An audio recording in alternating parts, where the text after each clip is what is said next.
No. All right. Good evening, everybody. Thank you for joining us. Our apologies for being for leveraging the approximately 6 p.m. start on the agenda. We had a few closed session items that required additional deliberation, but welcome to the open session for tonight's board meeting. If I could ask council to read out action taken in closed session. Certainly.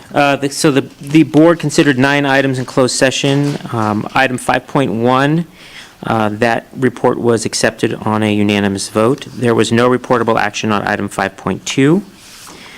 Items 5.3 to 5.5 we're hearing under Health and Safety Code 32155. Those reports were approved, also a unanimous vote.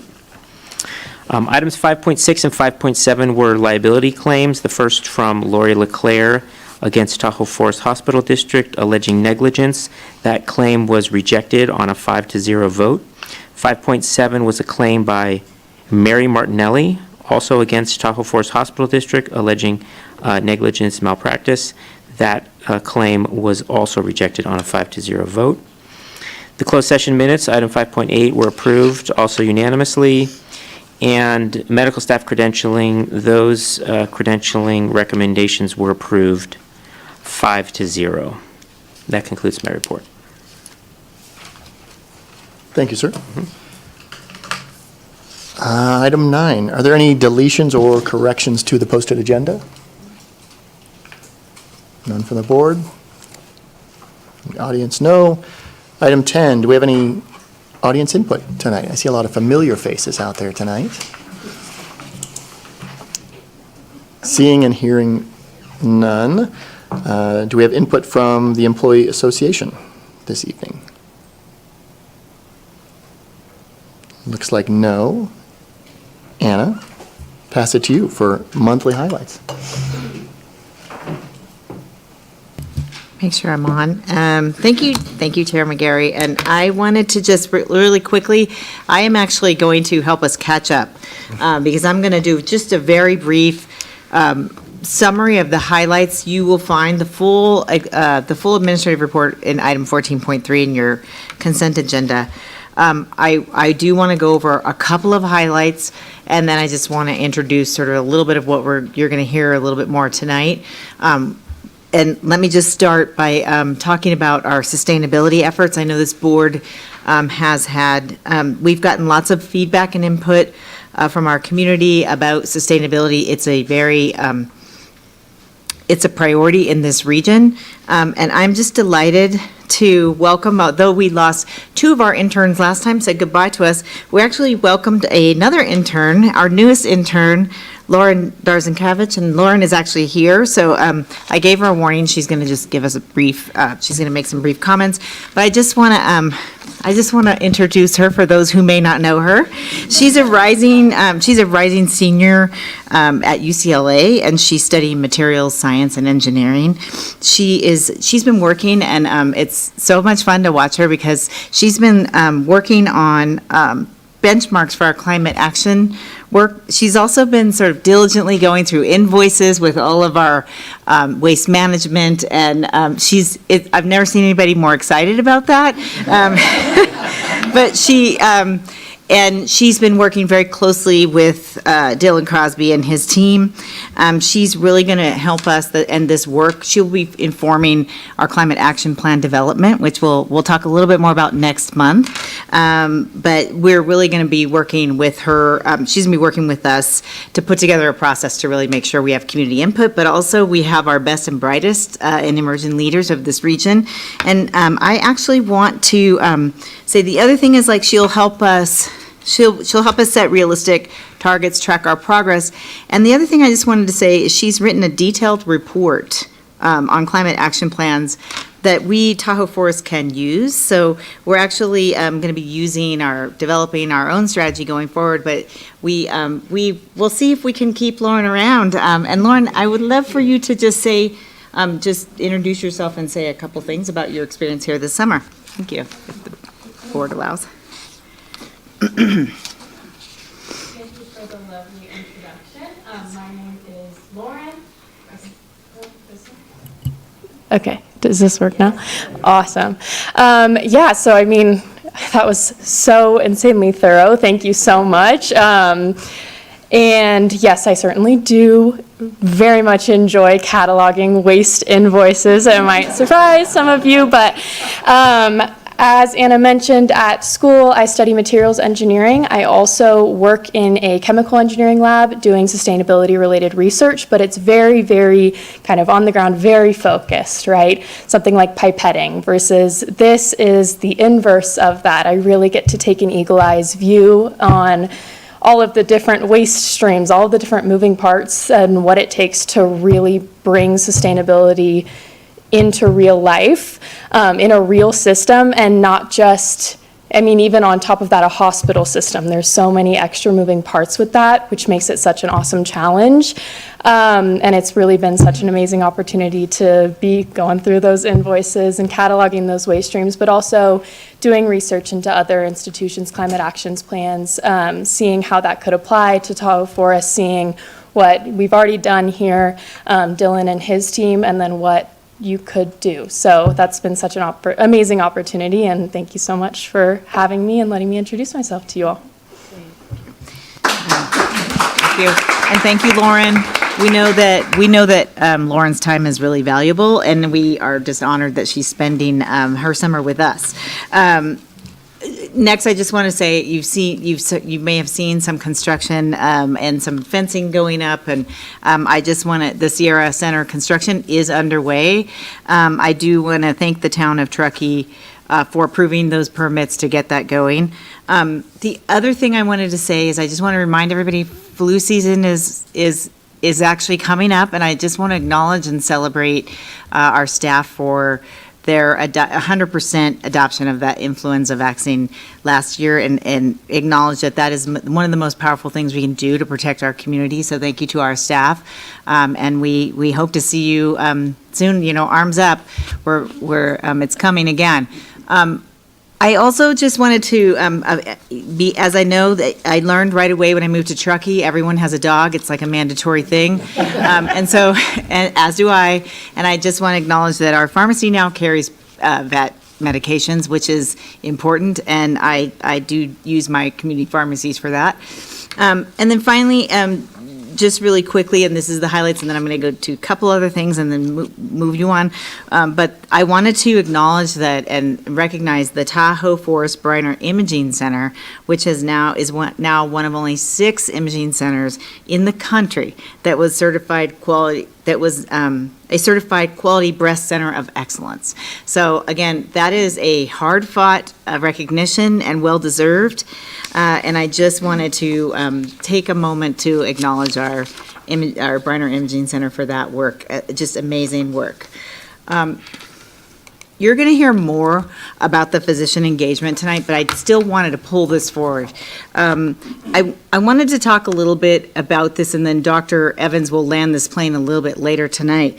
But just to say that our physician engagement and alignment scores have gone up. I do want to say that. They rose from 3.1 to 3.7 out of a scale of 4. And I just wanted to say, I know that people are like, what does that even mean? And I'll just give you like 3 examples of questions for the alignment. And it's really aligning with the organization and the leadership. So an example is you can easily communicate ideas or concerns with leadership. So big increase there. Conducts business, the leadership treats medical staff with respect. These are very, very core questions. And medical staff have equal opportunity for advancement. There are a few others, but that you sort of get that. And I want to acknowledge both our medical staff as well as our medical staff leadership, both Dr. Koch and Dr. Evans, who have been just absolute joys for me to work with. It is just so much fun to work with them. And I feel like I just want to acknowledge all of that hard work that they've done. And I think the leadership team, you know, it takes a lot of work and engagement together. And it's not easy to see the scores that we saw last year. So thank you so much for that. And thanks to our medical staff for giving us honest feedback. We can't improve if we don't have that feedback. The other thing is the physician engagement score. I just wanted to pull that up, and that is the percentile sort of score there. And we went from the 10th percentile in physician engagement in 2024 to the 48th percentile in 2025. And I do want to say that I think, and Dr. Evans can correct me if I'm wrong, I think that's above the national average now. Is that correct? Is that the first time we've gone to that point? And so I just wanted to, again, and this is something like these, and let me just say a couple of questions from physician engagement. And that is that this includes, you recommend this as a good place to practice medicine. You feel like you belong. You would stay here if you were offered a similar position elsewhere. So again, I'm not giving you all of those, but this is one of the things that I will call out. Again, I just want to, this is a lot of leadership in the physician, from the physicians, as well as, a lot of, I think, hard introspection on behalf of our organization.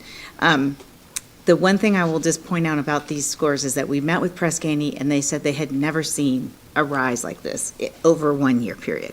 So I do want to just acknowledge that.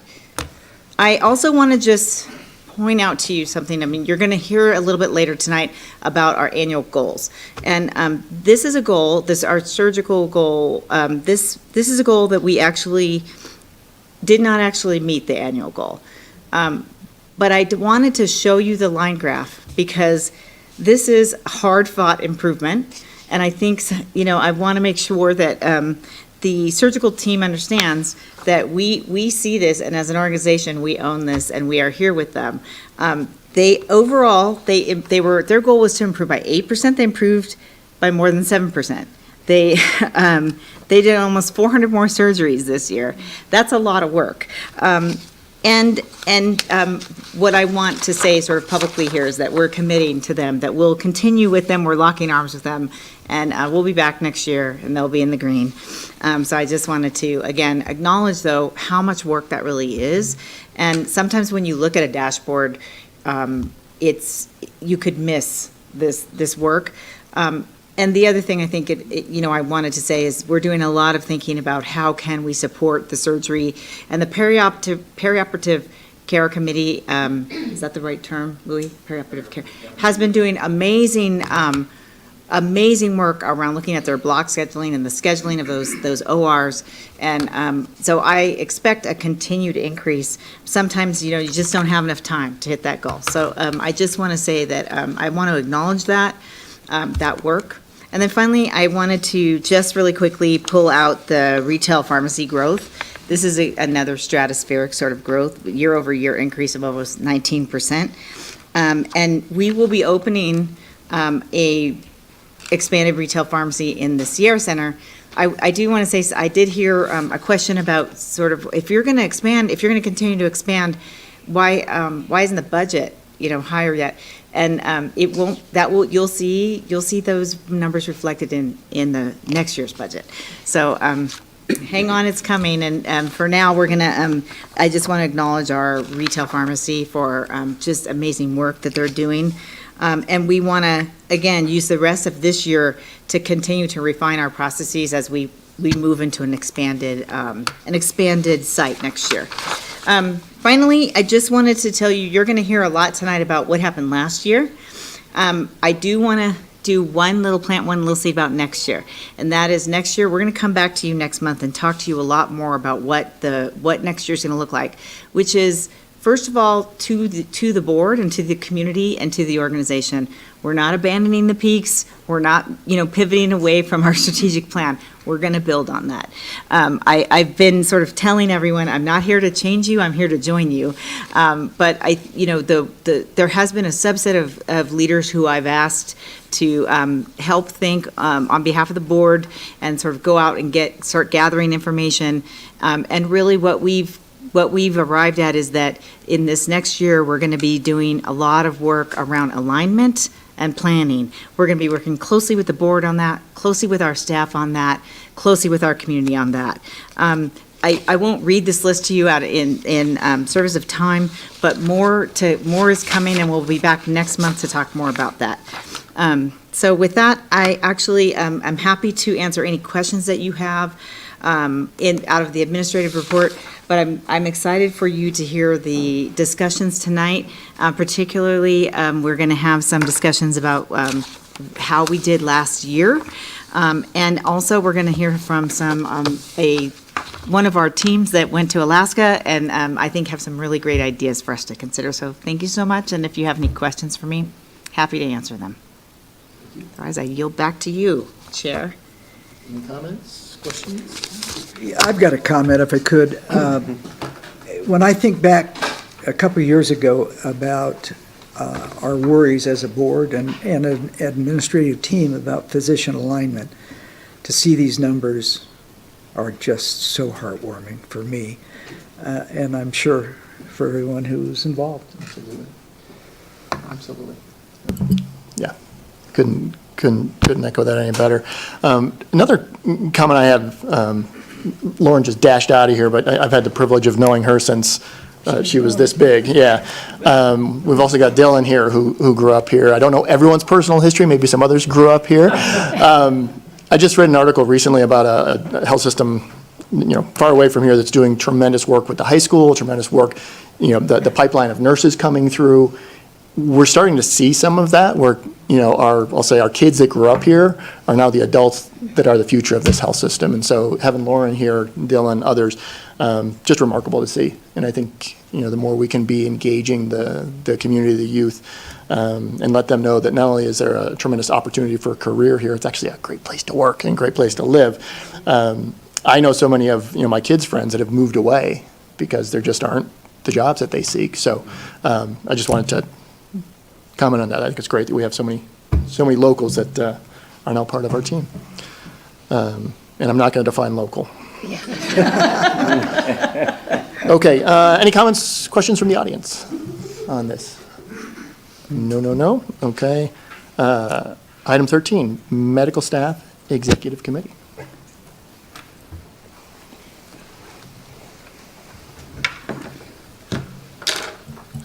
Thank you. And I'll start with just an overview of what we're going to be covering today. We have some policies with changes, and then two main groups of that, and then we have policies without changes, and then we have some privileges with changes. And so starting with the policies with changes, there are 5 policies that have changes, and none of them have any very meaningful changes. The changes are all things like changing the word annually to the word regularly, or adding a risk statement, or adding remote telemetry technician, so that we're keeping up with the changes that are happening in the hospital. And so if you have any questions, I'm happy to go into any of these in more detail, but I think they're pretty straightforward changes. The 2 policies that have no changes are also noted here. And then I'm going to jump into the next group, which is the privileges with changes. I just have one quick question. Yeah. If I may. The pool, we have no pool. Correct, that's why But do we have someone who works at, we have access to a pool. to the rec pool? Correct. Recreational pool, and so there's no policy, is there a policy for that, or is there? I just was unclear if there's policy for that when there's. I think this is because we used to have a pool and we don't, and so we had to remove, This is for the rec pool. Yeah, So yeah. when we have people, patients at the pool, this whole entire policy is how, that you'll treat the patient and. Perfect. It's okay. Thank you for making it simpler and deleting the ones we don't need. Sorry, show it up there. All right, so next is an addition to our ENT privileging card. And this is going to be adding cochlear implants as well as get the verbiage right, osseointegrated implants, which we now are offering, or would like to be offering at the hospital here. And this is what, the policy that is necessary in order for the contingency credentialing for Dr. Hoff.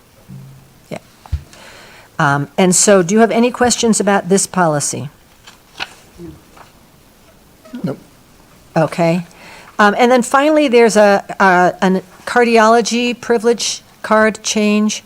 And that is because we're adding telecardiology services as an adjunct, because we haven't successfully hired a new cardiologist, and our cardiologist is spread too thin. So we are recruiting telecardiology services, and we're creating a privileging card for that so that we can then negotiate with some options and establish a program here for telecardiology. Any questions about that? Because that's the end of my report. I do have a question about the telecardiology, and I think it also showed up in the cochlear implants, and that was a performance of a sufficient volume of procedures. I mean, that seems very nebulous to me. I understand in the case of the cochlear implant why that's already been met, but I mean, that a sufficient number is pretty vague. Who determines what is the sufficient number? So I think that's being kept intentionally vague. I thought it was. It is, and it is because it does depend on the specific privilege. And I don't know, Brian, do you feel like you can speak to that more? I think you're right. It's intentionally vague. We do know that Dr. Hoff has done, well over 100 of these implanted devices, and he's truly an expert in North America. So I'm not particularly concerned about this issue, but he does need to maintain a certain number of patient interactions every single 2 years for recredentialing purposes, but we don't delineate every single procedure that an ENT might perform specifically. It's more just the bulk of the work that they're doing. But I think there was some apprehension about saying, well, there's no requirement whatsoever for cochlear implants because, if you did 0 for 2-3 years, then that would be problematic. But I get that it's a little bit sort of a question of, what is the right number? But with regard to telecardiology, where we haven't even hired anyone yet, do you believe that there should be a requirement before, a number of sufficient cases? I think that it depends on what exactly is happening there. And, what I would say is we could talk about this offline about what would be the right number of cases for telecardiology We're being interactions. asked to approve Yes. vague language. Yes. I don't have a great answer for that. I think that for telecardiology, it's a very limited scope of what's going to be happening for those cases. It's echocardiogram reads, it's EKG reading. I don't think there's anything else in that book of business for the doctors who are looking at doing telecardiology, and that's bread and butter for cardiology. So I don't feel concerned about listing a specific number of those cases to be done. I guess back to your question, who would make the, evidence of sufficient volume, understand vague language makes sense because, putting a hard number there just would seem really hard. But who makes the decision that sufficient volume has been achieved? I don't think it's defined. No, someone at some point has to say, to approve privileges. Well, that would be the medical staff would make the recommendation. Correct. Yeah, the Okay, that's what I'm MEC trying would to get at. review that and determine it, and we would base that on the recommendations of our cardiology physician, We have a medical director of cardiology, Dr. Skolnick, who would determine whether he felt there was adequate volume. So this would be based on the professional judgment of that team? The medical director of cardiology. That feels better. Okay. Thank you. Yeah. Do we need to amend the wording to say that, or does it feel okay the way it is? I'd like I would like the wording to be changed, frankly. I would like it as determined by the director, the medical director of that particular department. Okay, all right, Thank you, I appreciate Yeah. that. Okay. great. Any other comments or questions? Hearing none from the audience? Comments or questions? Hearing none, so then would we make a motion including those changes? Would that be the appropriate? Yeah, would you be able to incorporate those changes directly into the policy based on the direction this Yes. evening, if that is? Okay, so, yeah, we would just need to get the specific language for those changes so that we know exactly what the board is approving. So if it's, with respect to recredentialing, correct? Reappointment, I'm sorry, reappointment, Appointment or reappointment? Yeah, either one. okay.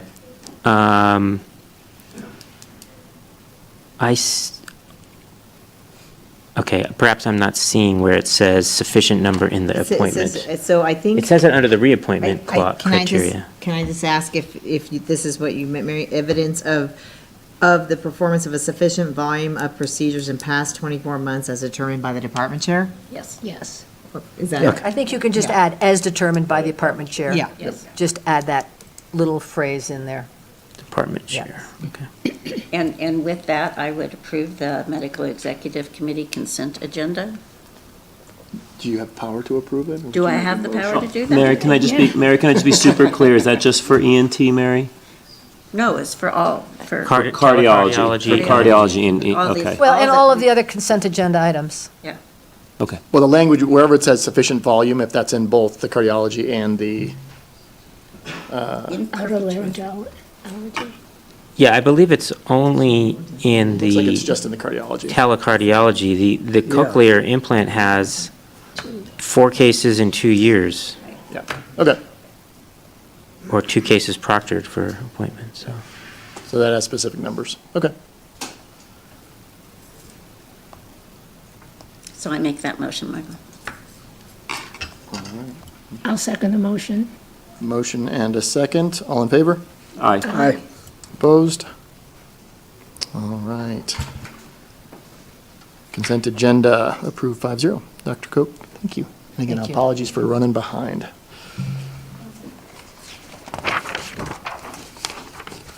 Item 14, consent calendar. These are sort of routine items without a lot of discussion to be approved. Are there any items that we wish to pull from the consent calendar?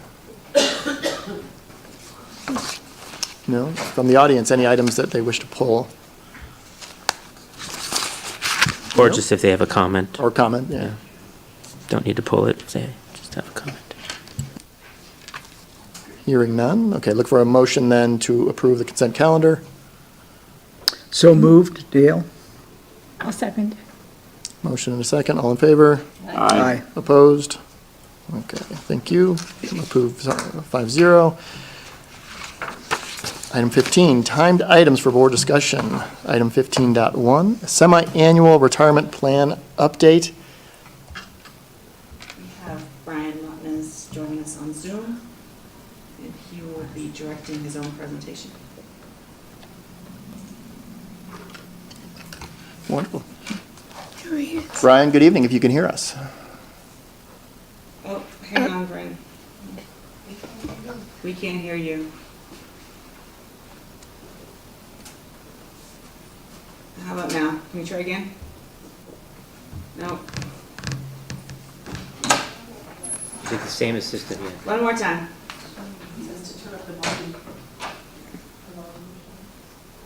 Click on that little button, turn up the volume.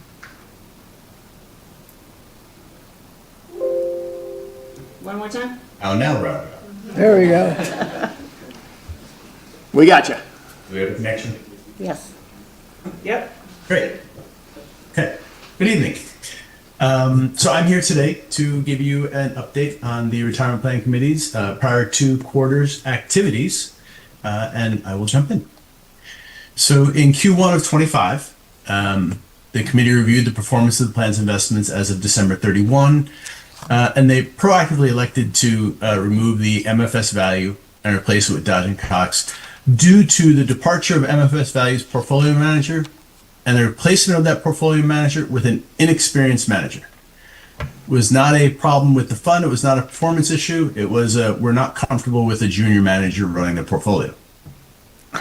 Also, the committee elected to remove the Northern Small Cap Value and replace it with the Boston Small Cap Value 2 fund. Due to an abrupt departure, the portfolio manager was gone in a few weeks, and unfortunately they had to replace him with the next man up, which was also a limited experience portfolio manager. And as a result of the portfolio manager's departure and some recent poor performance, we saw significant outflows. So the committee approved the replacement of these two funds prospectively. The remaining of the funds remained satisfactory by Molten Norman Group's investment committee. We reviewed plan assets. No issues were identified. We continued a review of the Fidelity Guaranteed Income Direct. In short, because it's been 6 months, Fidelity Guaranteed Income Direct Annuity is a way for participants to, on their own, purchase an annuity through a brokerage annuity shopping service. So you can go into your plan, log into the Fidelity brokerage account, and you can evaluate 4 different annuity providers. And if you would like, you can choose an annuity of varying flavors. Molten Norman represented Fidelity's analysis of the Guaranteed Income Direct Annuity providers. The committee, after considering the Secure Act's fiduciary safe harbor, and I want to focus on that, recent legislation from 2 years ago gave the committee a safe harbor on the selection of annuity providers, meaning if they met certain criteria, that would be considered a prudent decision. So the annuity providers that are available in this platform have met the Secure Act's safe harbor for selection. Molten Norman Group found the analysis sufficient to support the implementation of Guaranteed Income Direct, and the committee moved forward. So now participants can, at their own discretion, choose an annuity as a distribution option. We received Fidelity's retirement plan review. We discussed the combination of virtual and in-person appointments throughout the year. We're trying to promote one-on-one participant consultations with a Fidelity advisor. And we have a plan to distribute numerous education flyers on different topics throughout the year. We did some fiduciary education for the committee on fund mapping. Fund mapping is how I move money from one fund to another fund. So we did some education on that for the committee. At the Q2 meeting, we reviewed the plan's investments. Everything was ranked satisfactory.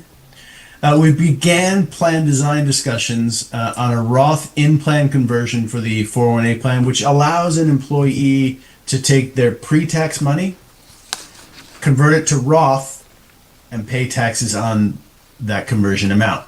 And then they have a Roth asset. We began conversations about 401A after-tax contributions, which is another way for participants to make contributions to the plan above and beyond individual limits. We did a membership review, and we welcome the CEO and anticipate a new CHRO in the summer to our committee. We did our annual fee benchmarking report. At the moment, participants pay $74, which is well between the range of $55 and $92. The range is what we think we could get if we went RFP out to the open market and had a competitive bidding process. So fees are very reasonable for participants. We reviewed plan assets. We found no issues. And we did some education on float income, which is interest you earn on money sitting in an unallocated account. Think the interest on your checking account. A breakdown of the plans. It was a very good 6-month period. The 401A plan, the employer contribution plan, increased 9.4% to $101 million. The 457B plan increased 10.2% to $127 million. So gains of almost $20 million in the 6-month period. As mentioned, as of June 30, all the investments are ranked satisfactory by Molten Norman Group's investment committee. Both plans have the same investment menus. And from a participation perspective, in that 6-month window, participation rate did drop just a tiny bit from 86 to 84.5, but the average deferral rate actually increased from 10 to 10.1, and the total savings rate, employee and employers, went from 14.2 to 13.7. However you look at it, these are excellent statistics. I know for this 6-month window, things degraded a little bit. We'll see what happens next 6 months. We are actively communicating with participants and employees, but 14%, give or take, is an excellent savings rate. Keep in mind, most financial professionals say that participants should save between 10 and 15, and your staff is somewhere around 14. So those are excellent, excellent numbers. That's what the committee did for the prior 2 quarters. Are there any questions on the committee's activities? I don't have any. I have a few. Okay. Please. Thank you. So thank you for the presentation. Thank you for obviously managing the funds of people here. And I really am struck by the fact that obviously managing your plans and obviously removing 2 because of inexperienced managers, obviously being proactive is very helpful. 2 quick questions. Just obviously promoting a one-on-one participant consultants with a Fidelity advisor. Is that of any cost to anyone, or is that provided free? No, we do have a certain number of on-site education days built into our contract, but the one-on-one consultations tend to be virtual and at no extra charge. Okay, gotcha. And I see the $74. Thank you for keeping it competitive. Is there any other fees or any other costs or that people who are invested pay, or is that the only issue?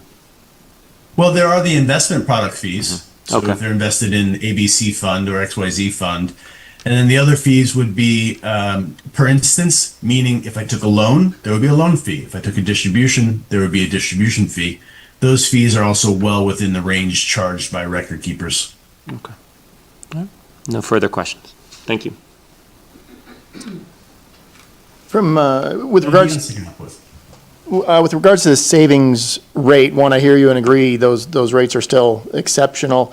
When you consider some of the macroeconomic activities going on right now, are you seeing in other plans savings going down? Or, is this something unique to our plan, or are you seeing it in general, savings rates going down? So if I look back over the past couple of years and reporting on 6-month periods, moving 0.2, 0.3 is more a factor of how many terminations and hires there were in the past quarter. I would not consider 0.2, 0.3, 0.4 indicative of any particular behavior or any communication challenges. If we see that trend drop consistently, that would be indicative of some behavior, but we have not. Your performance has always been in that range, give or take a couple points, 6-month period over 6-month period. Fantastic, thank you. Any other comments or questions from the board? From our audience, comments or questions? Okay, and this is just an item for board discussion, so no approval needed. With that, Brian, I think we conclude. Thank you for your time. Have a great day. Thanks so much. Have a good evening. Thank you. Thank you. Bye, Dale. Bye-bye. Wow, special call out. We're former neighbors Oh, in the Bay Area. Item 15.2, annual investment report in person, I believe, yes. Look at this. We have the pleasure this evening to have Elena Sampson from Chandler in person. She's going to be giving the annual investment update to the Board of Directors. So I'm going to turn it over to her. She's yours. And yes, thank you for having me here in person today.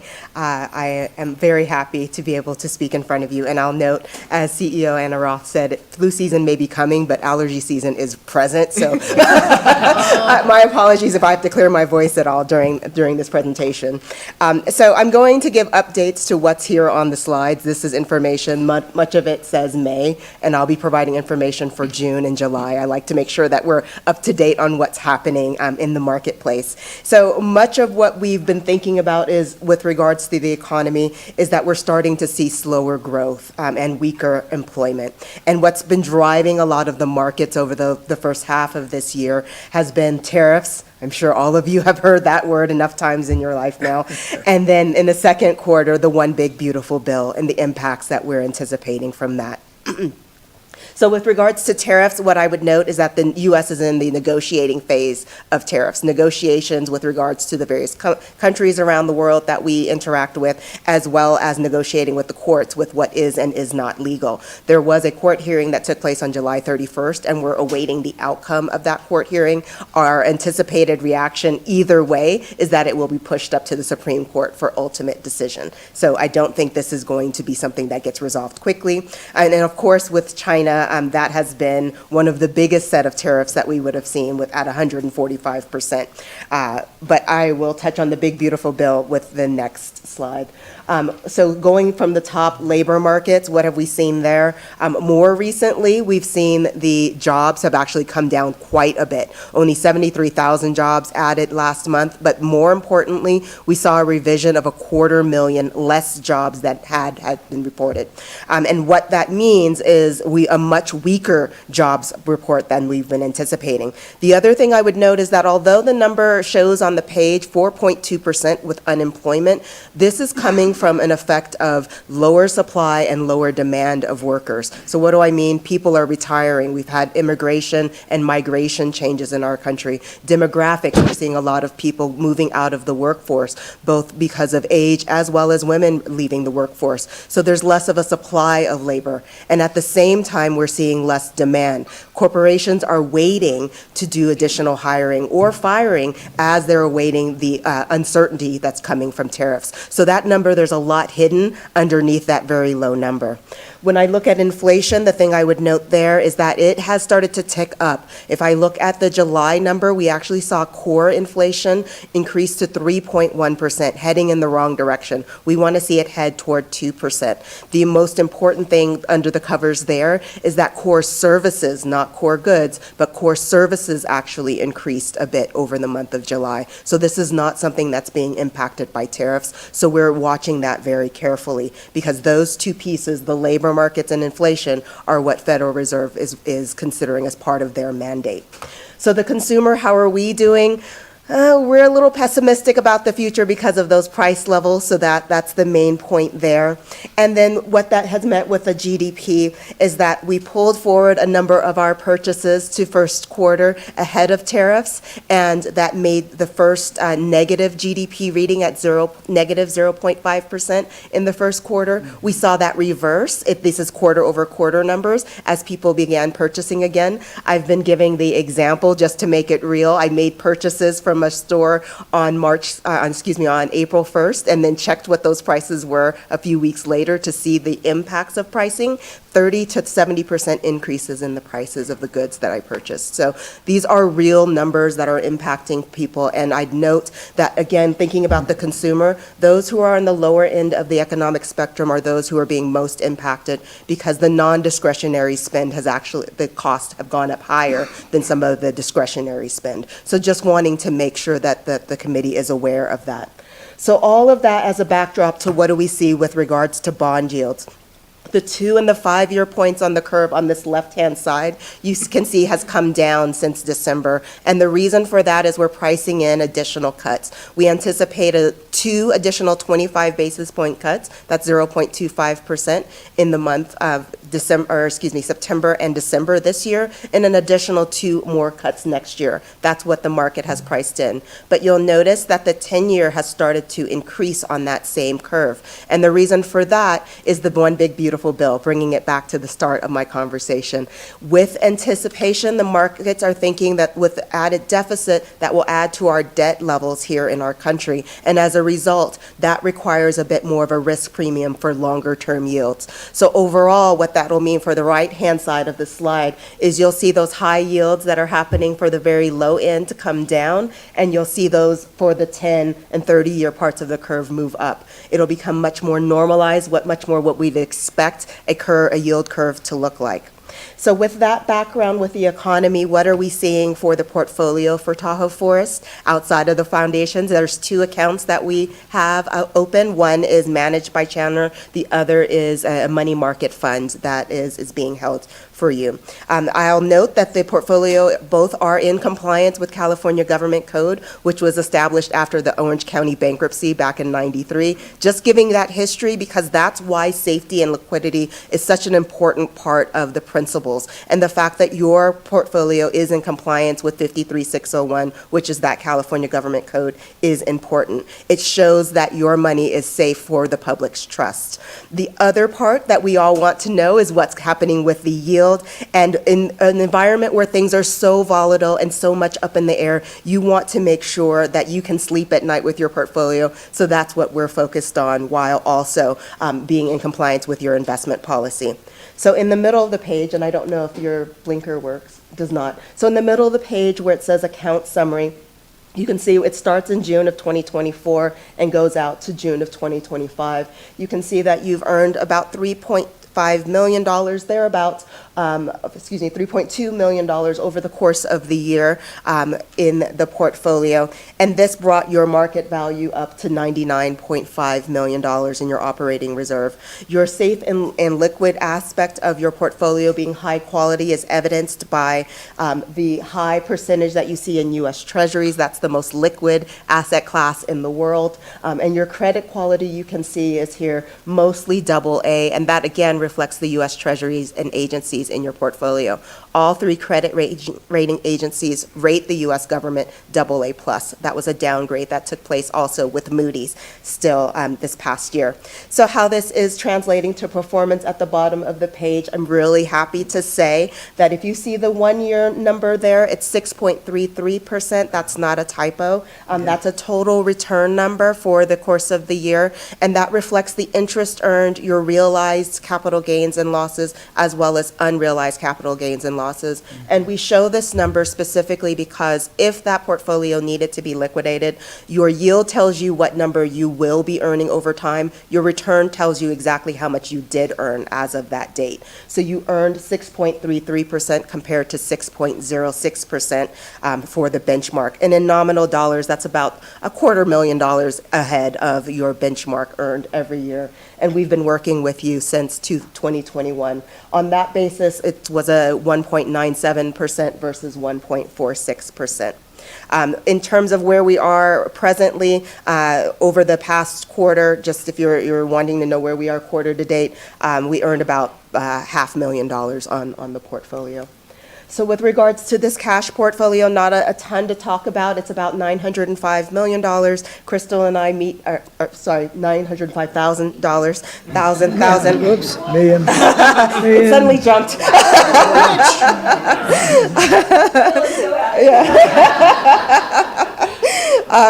Crystal and I have monthly meetings to talk about the contingency planning that the board and the agency is focused on for your various upcoming capital projects. So that is accessible to you for those purchases. In the meantime, the funds are earning a yield at 3.95%, which is the money market yield. So with that, I'll pause for questions.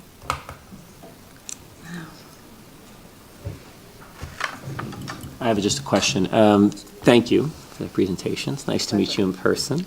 The 48% government bonds, where in this market, would you guess where it would be in a year or 2 years, this portfolio, or where are you looking for that? We are keeping that fairly liquid. What we're seeing presently is that the corporate spread, what we see a spread on corporates, so what I mean by that, I always like to define, make sure we're all on the same page. How much additional yield will you get for buying a corporate security? That has become very, very tight. You're not getting a whole lot of additional yield for corporates. And so presently that answer is we do not anticipate adding a ton there, so you'll see your Treasury actually increase. We also are not seeing great increases in yield for agencies. There's a lot of talk about agencies being privatized. We don't necessarily think that's something that will happen quickly, but you ought to be paid for that risk. And so we would anticipate the Treasuries to actually increase over this period. Now, if we start to see weakness in the economy even further, if consumers start to pull back further, then that conversation could certainly change because we would anticipate corporate yields to start to spread.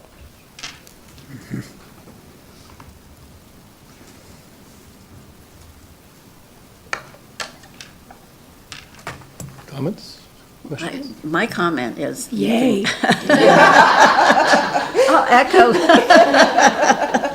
echo Alice there, but you can see one of the reasons that the Finance Committee enjoys hearing Elena every quarter is that we feel so much more confident and knowledgeable about what's going on. So it's always a pleasure. Thank you so much. I appreciate that. All right. This may be beyond the scope of what you can answer, but from a general public view, it seems like the information we get and the stories you're hearing about it, changes to labor, for example, and it's being politicized on all sides, right? Not pointing fingers here. How does that complicate the work you're doing? Or, what faith do you have in the numbers you're receiving, the data you're getting? Yeah, presently, we spend a lot of time also looking at other numbers to see if, do a reasonability check, right? At the end of the day, we do believe that the numbers that we're getting from the various bureaus at this point are the best information we can get. We recognize that revisions are very important. They've always been an important part of the story, though. That's not something that's different for any of us who's been in the investment game for a long time. I've actually been working in this industry since 2002, so very long time, and I've seen these kind of things go over many different kinds of administrations. I think right now, things are very heightened, to your point, with regards to the politics, but under the surface, we have a lot of statisticians and individuals who are career workers and are really trying to make sure that the best numbers get out there, and we recognize that. Wonderful, thank you. I have like 1,000 other questions, but not relevant for tonight, so. I know. Yeah, right. That's why I'm refraining. Elena, All right. thank you. Thank you. Real quick, just from the audience, any comments or questions? She will not be looking at your portfolio. Yeah. All right, thank you very much. Again, that was just an item for discussion. Moving to the next two items, as Anna alluded to, super excited about these. Item 15.3, updates on the strategic plan and winning aspirations.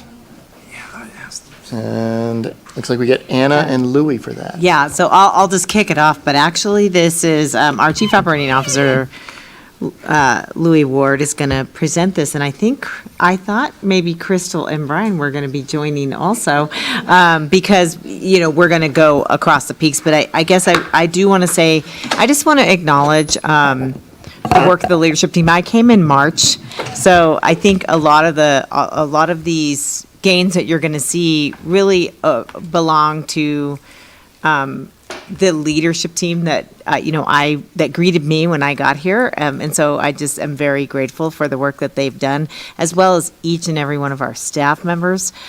So I wanted to just open up and acknowledge and express appreciation for that, and then I also wanted to just remind everybody tonight what we're going to talk about is last year.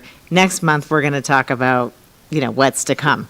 So without further ado, I'm actually going to hand over to Louie and Dr. Evans and Crystal, the dream team. We are all here. Yeah. Maybe I'll make a quick comment on that, because one of the great things about being able to look back and look at last year in totality and look at how we performed against the goals is really we get to tell the story of everyone out there at the health system and really tell the story of the successes and the dedication that they have to our patients and communities that we serve. So very honored to be able to do that tonight. Any opening remarks at all from either of you? No, we can get to it. Okay. So I do want to just start with our winning aspirations slide. Of course, you can see our mission, our vision, our values at the top there. And winning aspirations that were set forth in the back half of 2023, early 2024, of course, our 5 peaks: community, service, quality, people, and finance, where we aspire in each of these areas. And so just for the folks at home, I'm going to read out some of these, but community, aspire to be an integrated partner in an exceptionally healthy and thriving community. In service, we aspire to deliver a timely, outstanding patient and family experience. Quality, we aspire to deliver the best possible outcomes for our patients. People, we aspire to have a highly engaged culture that inspires teamwork and joy. And finance, aspire for long-term financial strength. So we'll move on into our 5-year breakthrough goals. Again, in 2023, the board came together to determine what would success look like in a 5-year period of time for each of these peaks. And we set forth different metrics in each area that we felt was absolutely aspirational.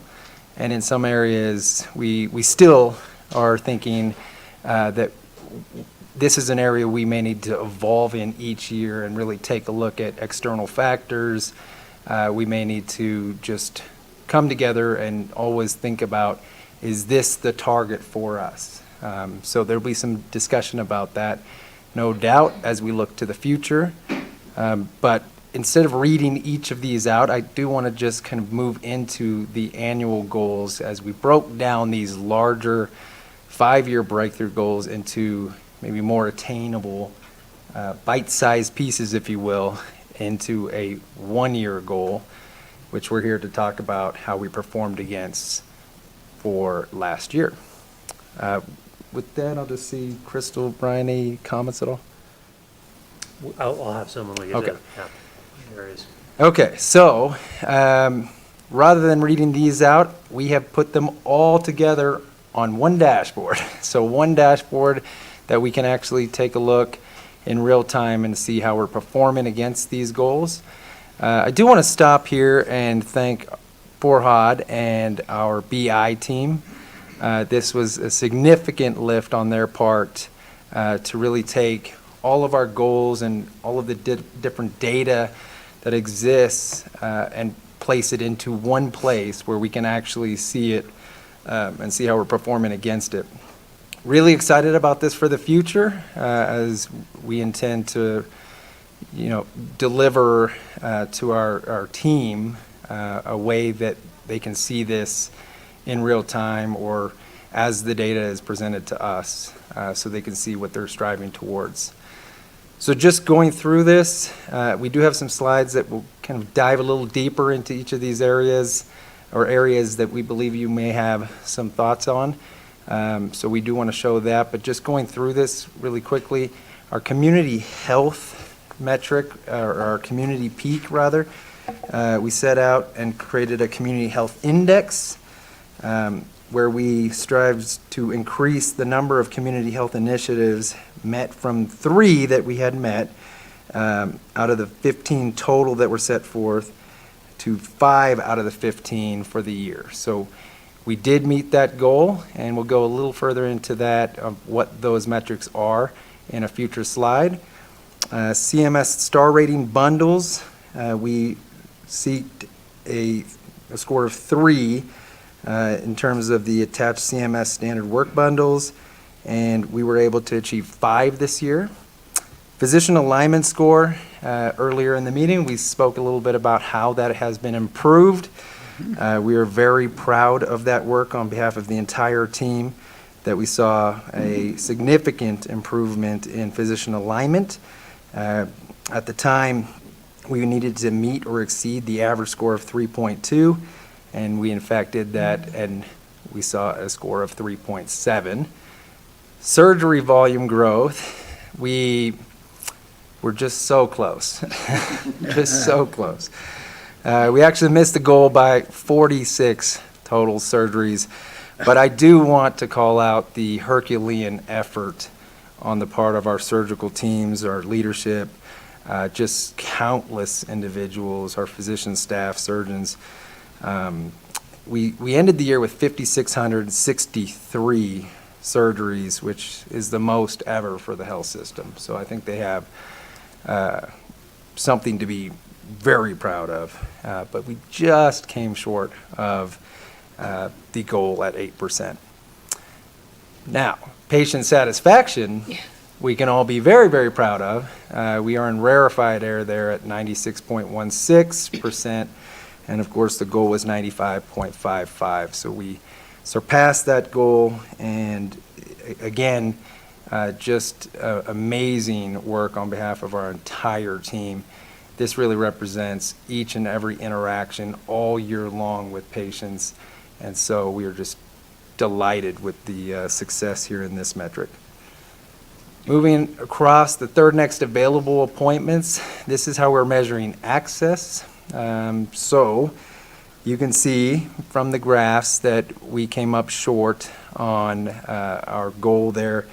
We intended to lower the primary care provider third next available appointments, which is a very common way to measure access, to less than 10 days for new patients, and we are at 47 days at the end of this measurement period. And then third next available appointments for established patients, we looked to achieve less than 20 days, and we are at 44 days. So both metrics were not met in this case, and something that we will be open to some questions about, I'm sure, here shortly. And lastly, our days cash on hand goal was met. We ended the fiscal year with 243 days. Of course, this is prior to an audit. However, we feel very strongly that we have met this goal.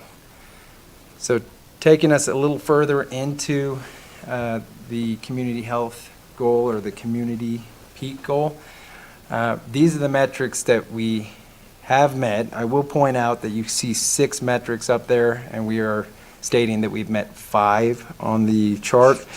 There is a reason for that. So we recently received the Community Health Needs Assessment, which allowed us some insight on new data. However, by recent, I mean last week. And so we are still poring over that data. The board will actually see a presentation on the Community Health Needs Assessment in September at our next board meeting.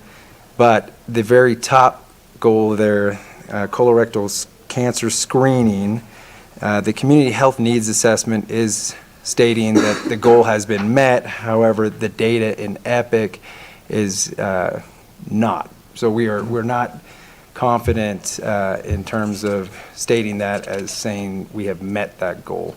However, if we go down the list from there, there was a goal of a mammography, increase in mammographies for particularly ages of 40 to 74.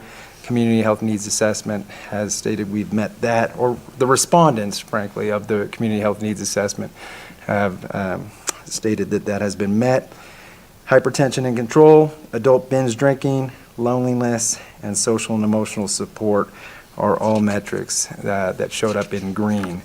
And then just the ones we're still working on, although I will say that 10 total metrics have improved. 2 metrics have worsened. I'll just quickly point out the 2 that have worsened. With the Community Health Needs Assessment, we did see a significant rise in food insecurity, the questions that surrounded food insecurity, and adult smoking, actually, which we believe that might be to do with just vaping being more popular these days. So we are still working towards a number of metrics here for our community peak.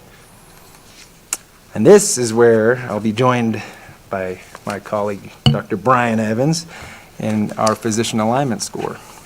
Yeah, thanks, Louis. So we talked about this a little bit already. Actually, Anna gave us a nice summary of this particular one. And I just want to remind everybody why we chose it. So at the beginning of the fiscal year, we felt as a system, probably the biggest opportunity that we had was with the medical staff and their alignment with this organization. So we chose alignment, which is a series of questions that are asked of the medical staff about how they feel about leadership and communication and that kind of thing. And we were doing very poorly at the last survey, at about the 10th percentile. So that's why we chose this as a metric to really focus on for an annual goal for people. And a lot of effort was put into this in terms of communication tactics, really elevating physician and APP leadership across the organization, which has been done in numerous different areas. And that's been generally very effective. I'll point out Dr. Koch's leadership, Louis' leadership, and Anna's have been very impactful in this space. So you can see in this last survey cycle, we've actually hit essentially the national median, which is the biggest increase that Press Ganey has seen actually in their data. So major improvement there. I will note that there's still a lot of opportunity. One thing that really has come up with the surveys is that our providers are asking for better feedback for their performance, both clinical and also just generally as an employee. And I don't think we have really done great on that, and I don't think we figured that all out. We now have a new position, which is held by Sam Smith, who's actually coming into the board meeting a little bit later. It's going to help quite a bit with some structured feedback mechanisms for our medical directors to provide to all of their clinicians. And I think that's going to continue to help us go up into higher levels with alignment as well as engagement going forward. And actually, I think, Brian, you have the next one here too. So this is our quality goal and the star rating bundles. Yeah, just a reminder on this one as well. So the 5-year goal is to be a 5-star CMS hospital, which are, that's an outcome goal to essentially perform at that level. It's a little challenging in a rural hospital with limited volumes because we're not in control of whether or not we'll even get a star rating. We currently don't have a star rating because of volume issues. We decided actually for our annual goal to look at bundle compliance. So for the 8 star rating metrics that we were not at goal, we established standard work bundles for those, and we actually used that as our metric for how we would be doing at the end of the fiscal year. And for those, we actually got 7 out of 8. So, and the goal was 3. So we markedly exceeded the rate of compliance with those bundles, way beyond the annual goal.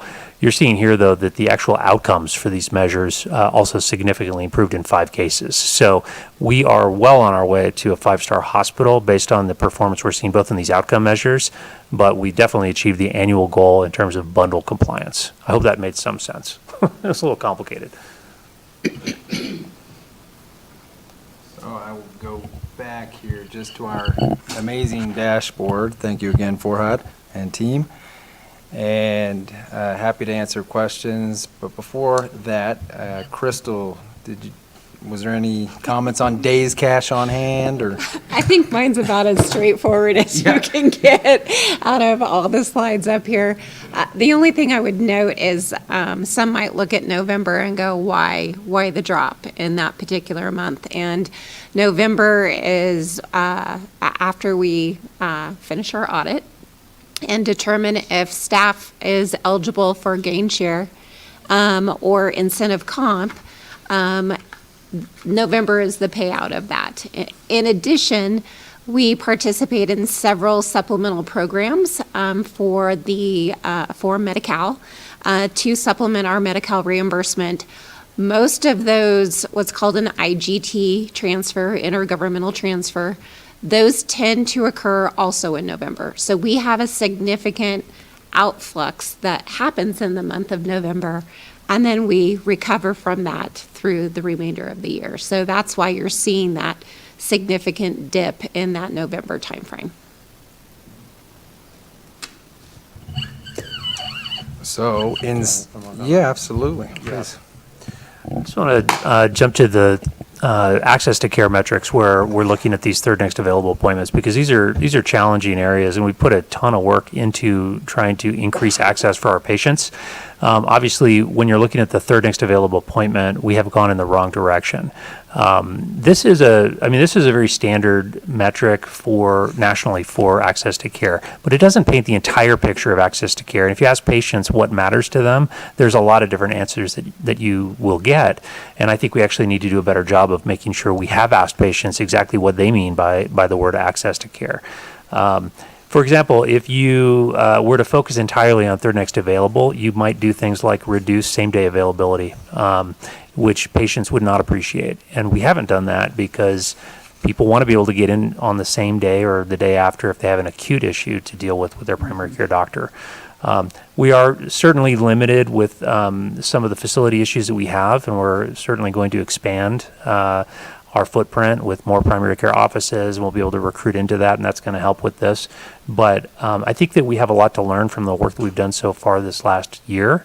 I think we need to make sure we get the voice of our patient on this particular metric really clarified so we know what problem we're trying to solve. And we need to include some other metrics, some outcome metrics that are relevant, not just third next available. Do you find that a number of people who can't get the appointment when they want it then opt to go for urgent care instead? Yes, that's definitely been the case, but there's also been enough same-day appointments that people have been able to get in and be seen pretty soon, so they haven't all gone to urgent care. But certainly some patients have done that as well, and we've seen a lot of urgent care growth. Dr. Evans, what about the templates? I understand that, like OB, the Women's Center has templates, and their ability to get patients in has worked out much better. Absolutely, yeah. The OB department, the OB/GYN department has been successful at standardizing their template approach. It's been much more challenging on the primary care side to standardize the templates. There's also been issues with definitions of, you know, how many patients should a primary care physician or APP have as a total panel? When do we open them? When do we close them? I think there's a lot more work to be done, frankly, on really clarifying what all of that means, and so that we have actual hard targets for our providers. Are there resources to figure that out, or? Yes, there's resources, and there's just a lot of work that needs to be done, and it will take some time. I'll also point out the goals here are extremely difficult. These are very tough goals to get to. 10 days is a very tough goal, and we may need to take bites at that before we're going to say, oh yeah, next year we're going to hit that goal. I think we probably bit off more than we could chew for this particular fiscal year. Well, and Alice, if I can make a comment, what you're seeing here also is an average of averages, right? So what we're taking a look at here is primary care, so that's going to be made up of primary care, pediatrics, women's health, and then we're looking at every clinic throughout the system, so here in Truckee, Tahoe City, Incline, and so we do see certain specialties, certain service lines, particularly in the 3 locations I just mentioned, actually performing at well below this goal, so less than 10 days or less than 20 days in the case of established patients. But when we take all of the data, which is effectively how we would measure a third next available for the system, particularly around primary care, that is where we start to see the numbers that we're presenting today, where we still have a great deal of opportunity. So what do we do?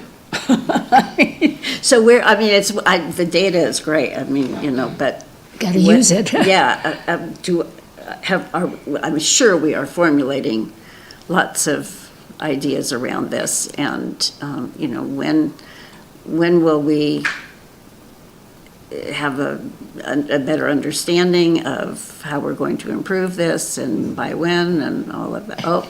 Well, I think, yeah. Next month. Okay, got it, okay. Kicking the can. Okay. I knew that was it. I just teed that up for you, didn't I? Yeah, it's a great question, Mary, and of course, we're very excited about bringing back a plan next month. But I can tell you, there's not a day that goes by that we aren't working on this. Oh, I know, but. And I would like to add to that, still thank you. It's so great to see this, and I'm looking anxiously for next month to hear.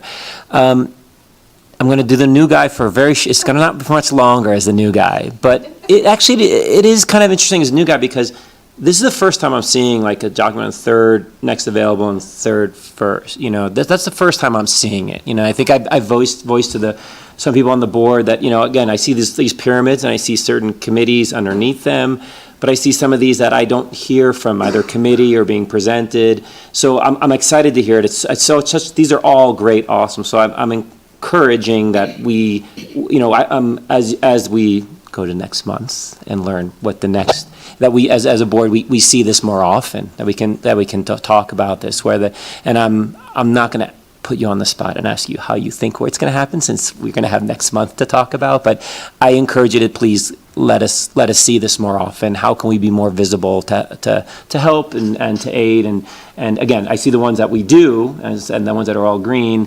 So those are, again, very thoughtful, and I'm just looking forward to next month. But I wanted to say that, so thank you. So if I may make a comment, access to care was one of our jumping off points for bringing in management systems, lean. This organization, it is new to this organization to adopt those principles and know how to use them.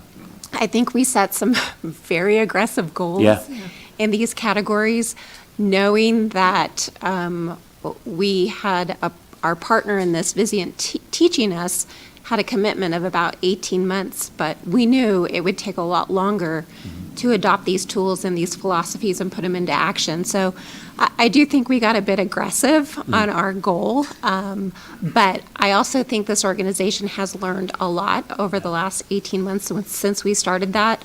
We also have a process improvement department now. Anna has brought a lot of conceptual things to the table as well that I think are going to open the door for us to begin to make the progress you're asking for that we'll talk about next month. No, I couldn't agree more. Hearing that, I couldn't. Someone's scooting. I couldn't agree more that processes are beautiful. And I guess what I'm trying to say is I see all the work being done. You know, I think that is no, I want to be very clear. I see the work being done. It is such a joy. It's like you mentioned with Lean, with all these processes.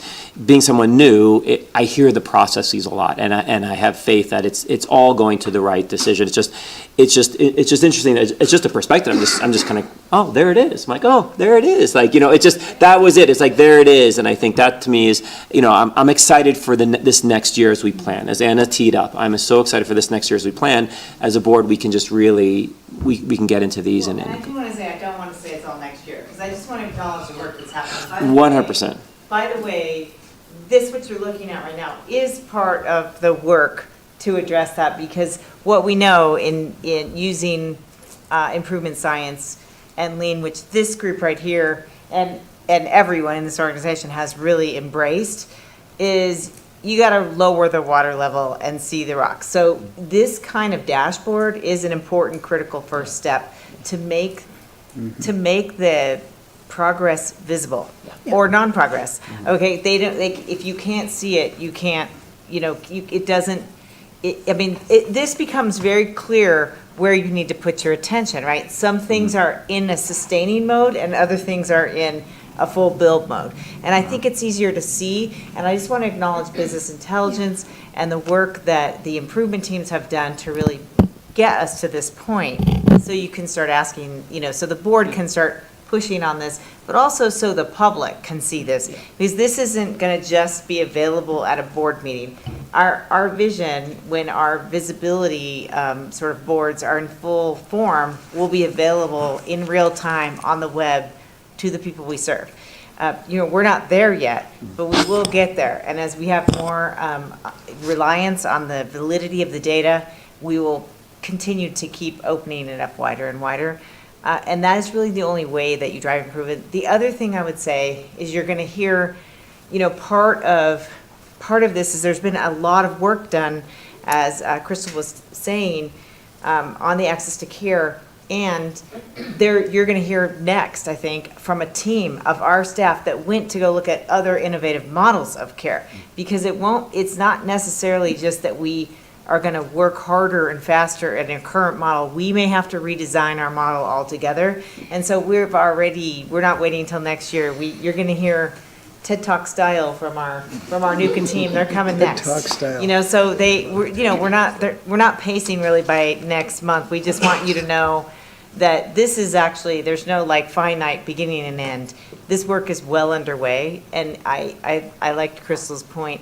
This is a multi-year, absolutely, a platform here. Yep. This is a lot.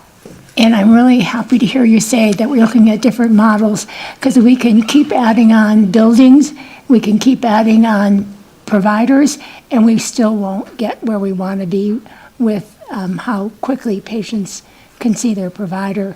And so looking at different models will be really, I think, a path to something different that we can provide and satisfy the needs of this community. Yeah, I mean, I think that's such an important point that you just meant, Director Wong. One of the things that I want to make sure that we celebrate the hard work that there's been teams of people on this third next available journey is that the health system has seen, the most visits it's ever seen last year, right? And so that continues to keep growing. So it's almost a moving goal line to keep up in terms of reducing the third next available dates. I will say, as we kind of look at this graph, we started the year with 44 days, and throughout the year, we got down as far as 29 days in roughly April's time period. So it does give me a lot of confidence that keeping up the spirit about this is such an important data point to the communities that we serve. And there's a lot of effort and excitement to continue this work into next year. So I look forward to the team continuing to work on it for the communities that we serve.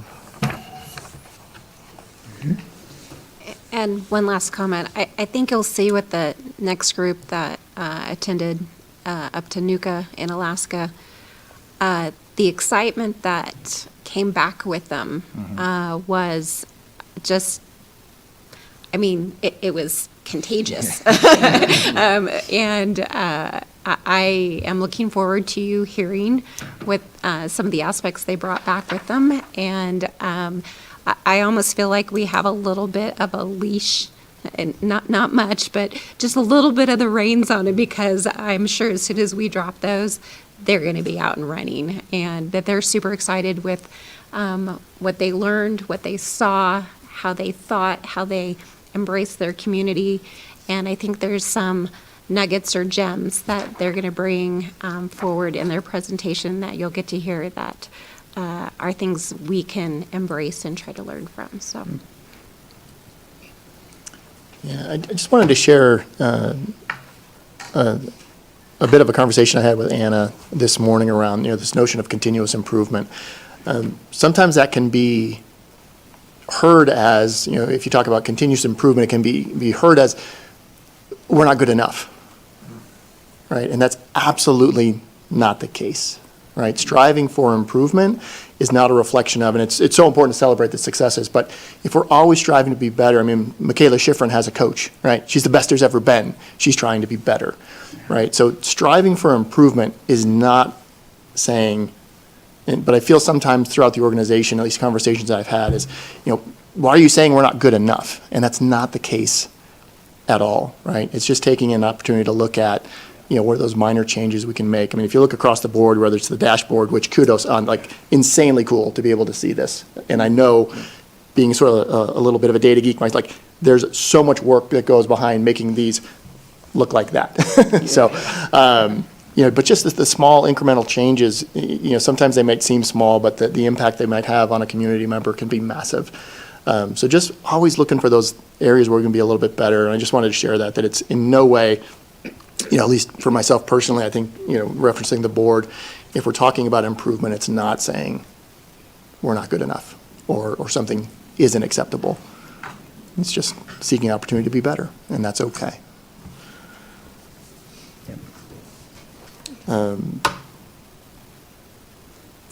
Any other comments? Looking forward to next month. Yeah, boy. Really setting the stage for next month here. Thank you very much. Thank you. Yeah. Well, just as you're exiting, just comments, questions from the audience? All right, hearing none. Again, just for discussion, no action needed. And now, Yeah, I'm going to take my seat, but I just want to say that this group, I've been looking forward to this too, so I'm going to sit over here so I can be in the magic there. all right.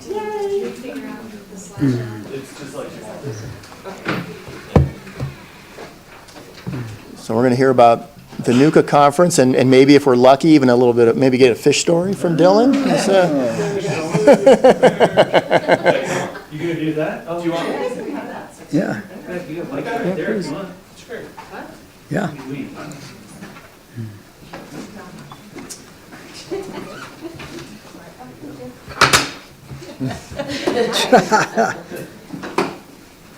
All right, well, good evening. My name's Dylan Crosby. I'm the Vice President of Facilities and Construction and the Safety Officer for the health system. I'm going to let the rest of our team introduce themselves as they come up and speak to their slides, but just to set the tone, we have over 100 staff hours between us up at this conference for our week in Alaska. So by no means are we going to be able to touch on every topic, and I think you'll find this team is deeply inspired and passionate about what we learned.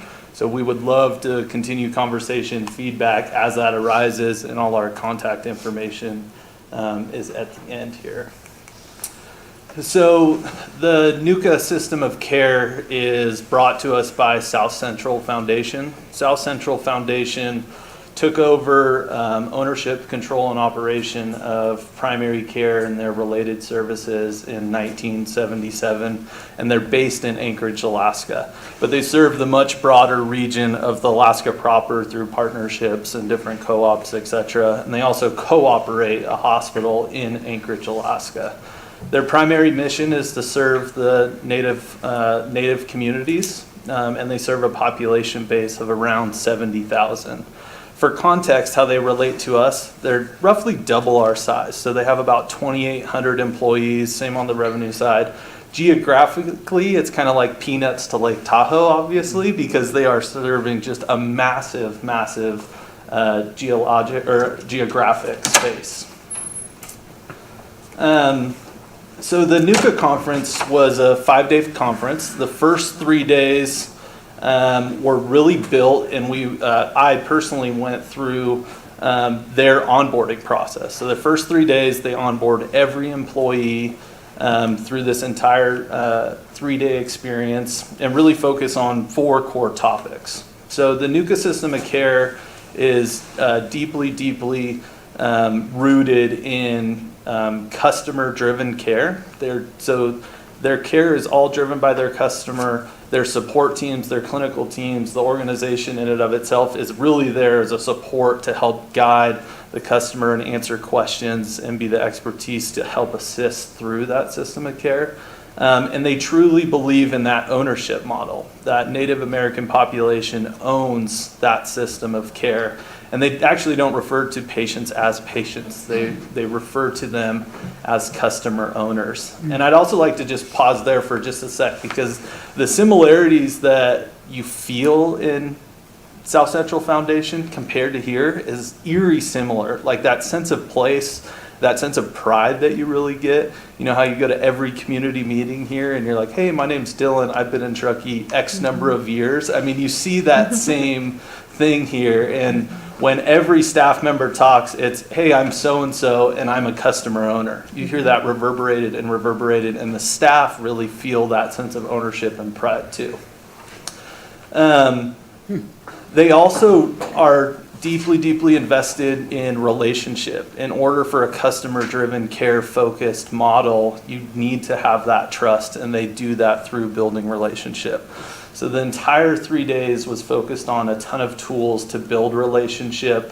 In that culture, they use storytelling very deeply in a way to manage that, but it was also scattered with a ton of other tools and very centered on we have to have a relationship or that trust will not be there in order to drive this model. Another aspect is their wellness component. So just like us, they focus on physical, emotional, and mental well-being. Culturally, they also integrate spiritual, and that's deeply integrated into both their primary care models, their infrastructure, how they provide care is really set in their spiritual beliefs as well. And then South Central Foundation is also huge on improvement science. So scattered throughout those first 3 days is many different tools, which the outcome of that is the entire staff has common language, whether that's through relationship building and how that's going, whether that's the process improvement and their improvement science and the tools they're using, or the other systems as well. And with that, I will pass off. Okay. I'm Sam Smith. I'm in a new role as the Administrative Medical Director. I've met many of you before in some previous roles. I'm really excited to be here, so thank you. I have to say, to piggyback on what Dylan said, this conference was very, very inspiring for us and very eye-opening. One of the things that they do exceptionally well at South Central is not just community involvement, but the community drives everything that they do there and how they do it. So when they really went back, just from the bottom, when they rebuilt their health system and their primary care model, they went to the community. And that voice really drives improvement.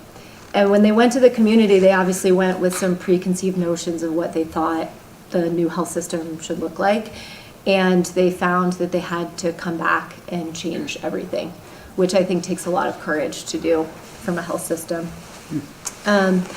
I want to give you a little example of how they do this. They do this really well on a big level, but I'm going to give you an example of something really small that I think hit home for many of us. A few years ago, they found that there was an issue with the RFID strip on their badges, and they had to move from a horizontal badge model to a vertical. And so rather than just making vertical badges, they put a couple of options on poster board. They set a table up in their main lobby, which their main lobby is not just like patients coming through, it's actually a community space, and they do classes in there, it's beautiful. And they had a table, they set up a couple poster boards with badge options. They said, whoever's coming through, give us your feedback on the badge, we'll give you a free chapstick. And they got amazing feedback, right? Patients said, the font on the badge where they could see the person's name was extremely important, and that's the badge model that they went with. So that's such a small example of how they use that community voice to drive what they're doing. And I think it really inspired us to think more about how we could do that here at Tahoe Forest on a small level, but also at a larger level. The other really interesting thing about that badge example is not just that you're creating a product that you know is going to serve your community, which is the badge or a primary care system. It's that you're starting to break down the hierarchy between the health system and the community. And I feel like we really have a big opportunity to do that here. I want to talk a little bit as well about how they break down the power dynamic between clinicians and patients. So it's not just looking at the hierarchy between the health system and the community. They took a lot of time and energy to develop what I would call like a bill of rights with their patients and their clinicians. And this is things like the patients saying, we ask questions, we participate in our care. We do not expect the provider to be a hero. And the provider is saying things like, I'm not here just to give orders. I'm not here to control. I'm not here to be a hero. I'm a partner with you as a patient. And again, I feel like we have big opportunities to do that here, to really start breaking the power dynamic. I want to shift here and talk about an opportunity that came up as we started to see how they involve their customer owners, which is our Access to Care project here. So I want you to imagine how powerful it would be for us and for our community if we asked, what does great primary care look like to you? What does good access to care look like to you?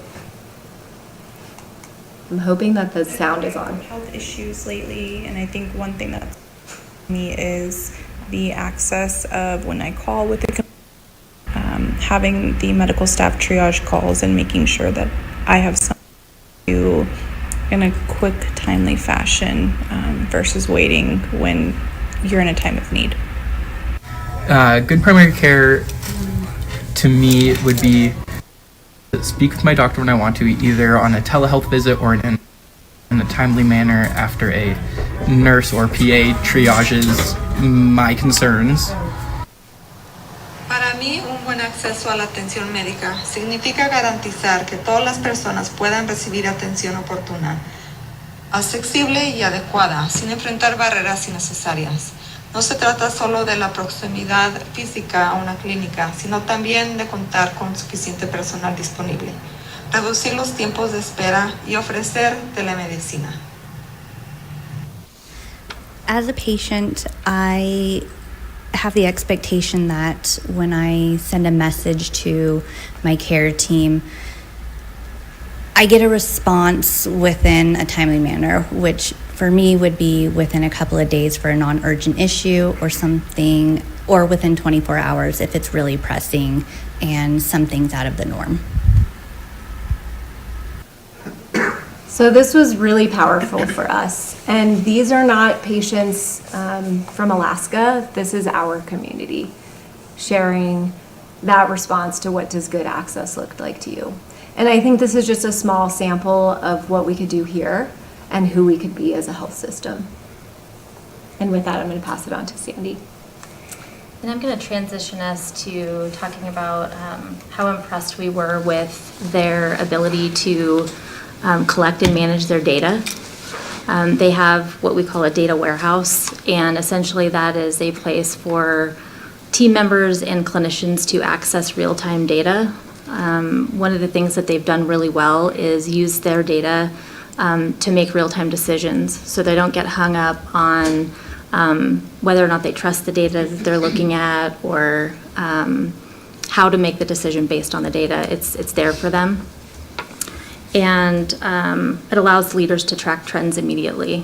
One of the ways that they do that is they're able to open and close their provider panels weekly because they have that real-time data.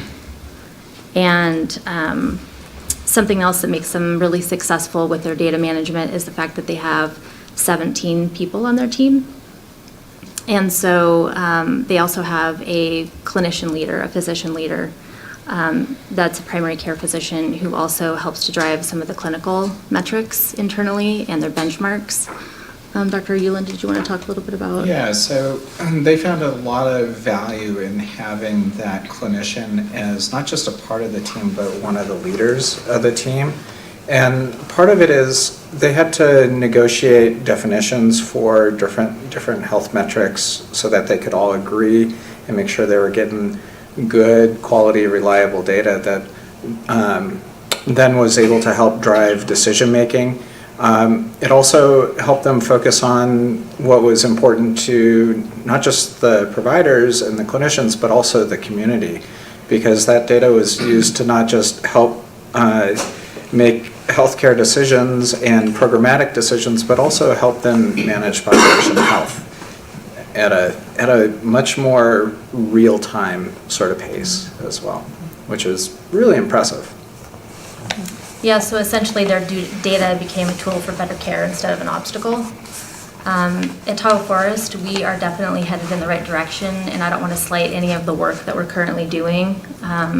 I think what it comes down to is that we're just significantly under-resourced comparative to what South Central is doing. They have a team of 17, and we have a team of roughly 2 across 2 departments able to help us with data management. And so, you know, the takeaway for me was that, you know, having the reliable data helps us to transform care instead of just look at numbers. Can you advance this? So, my name is Debbie, and I am the director of the Access Center, and I had the privilege of going to the NUCA conference. And one of the things that I was most impressed with is their Leadership Institute. Their Leadership Institute was not just a learning center. It was not just a place for them to onboard and train people. It was a place for them to truly invest in their mission and their people. They had courses. They did a 12-week training program for everybody that is onboarded. And during this 12-week training period, it didn't matter if you were CEO or a janitor. Everyone had to go through the same training. And it taught them relationship building, trust building, how to communicate. The core concepts that we need to build a reliable foundation and to be able to have those relationships with the patients. And they not only did that for their employees, but they took it a step further, and they had classes for their community. And they brought their community into some classes. They taught them things from, gosh, we saw a cooking demo that they did for their community to teach them how to eat healthier, but still within their tribal eating. And then they even took it a step further and put it out to the world. When we were there were people from Sweden, there were people from Canada, a lot of people from Canada. It was all over the world. It was so impressive that they really believed in what they were doing and their mission, that they were willing to share it with everyone. And honestly, I believe we could do that here. I would just like to add one other thing that they include with the onboarding is that they tell everybody coming on that you could potentially be CEO one day. And actually, their current CEO did start at one of the, I can't remember, was she an MA initially or something like that? But, yeah. So the organizational structure at South Central Foundation is interesting. Again, it's deeply, deeply rooted in process improvement, and I didn't say this in the opening, but they're actually a 2-time Baldrige winning organization. So the process improvement is really scattered throughout and deeply integrated throughout the organization. They have a stand-up team. They regularly round with all the departments and the divisions, and helps us support their strategic planning and what I'm about to explain, as well as their functional committees. And act as a resource to the organization to help track that improvement throughout. The strategic planning that South Central Foundation does is continuous. So they are constantly going through a quarterly strategic planning activity all the time. That strategic alignment filters to the divisions, where divisions are creating annual goals and tracking them all the time. They then filter down to the department levels, where the department levels create goals as well to help support the division, which supports the organization, that's real-time tracked in a dashboard all the time, and actually goes to each and every employee. So each and every employee has specific goals for that year tracked on a dashboard, and also visualization of how does that impact the department, how does that impact the division, and how does that impact the organizational goals. And then that is what their annual review on. And they do that on a continuous basis. And you ask about that process, and it is so rooted in their framework, they go, no, we're in quarter 1. That's a Q3 exercise. We'll get there. Oh, nope, we're in quarter 1. We'll do in that. We actually turn that over next month. Like, it's deeply in their framework. In addition to that is their functional committees. So as you would assume, there's a committee of executives on the top. There's divisional committees, and then there's subcommittees within those. And their committee structure is interesting, though. So they have a facilities committee, and you would assume, okay, let's get all the facilities committee or facilities representatives on a committee and make the decisions and run it up through the chain. And it works the complete opposite. They take the movers and shakers, and really in that customer-driven experience, they take the end users, the staff from throughout the organization, and they put them on the facilities committee, so that that's how true feedback can be heard and then reverberated back to the organization. So instead of having facilities experts sitting there driving facility infrastructure changes, you have the end users providing real-time input that they're hearing from patients, from their departments, in that environment, creating and actually making decisions and making change, and then reporting through that division. And you see that across the organization through all the different facets. And you really get that full that full feedback loop. So decisions get made, and then those staff are actually in charge of communicating back with their departments and divisions. This is what the committee decided. So it's not reliant on executives, directors, managers pushing information down. It is peers talking to peers about decisions being made for their benefit. And with that, we were so inspired by this that we wanted to challenge the board and the rest of the staff with some challenges and really adoption metrics. So we wanted to challenge to become more community-centric, become more customer driven? Like, do we have the ability to efficiently communicate with the community? And then do we have the gumption to take that on and make those changes? We also wanted to challenge us with creating a learning center. Can we create a learning center that we can provide individuals the opportunity for additional knowledge and gain and expertise, which concurrently raises the organization at full? And then lastly, could we adopt the Baldrige framework to be deeply rooted in process improvement, customer-driven care, as well as the transparency around measuring our successes and really sharing that with the entire organization and with the community.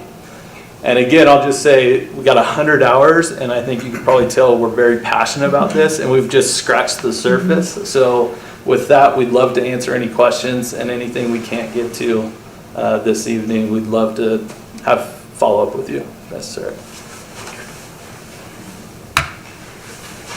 I hear your excitement. I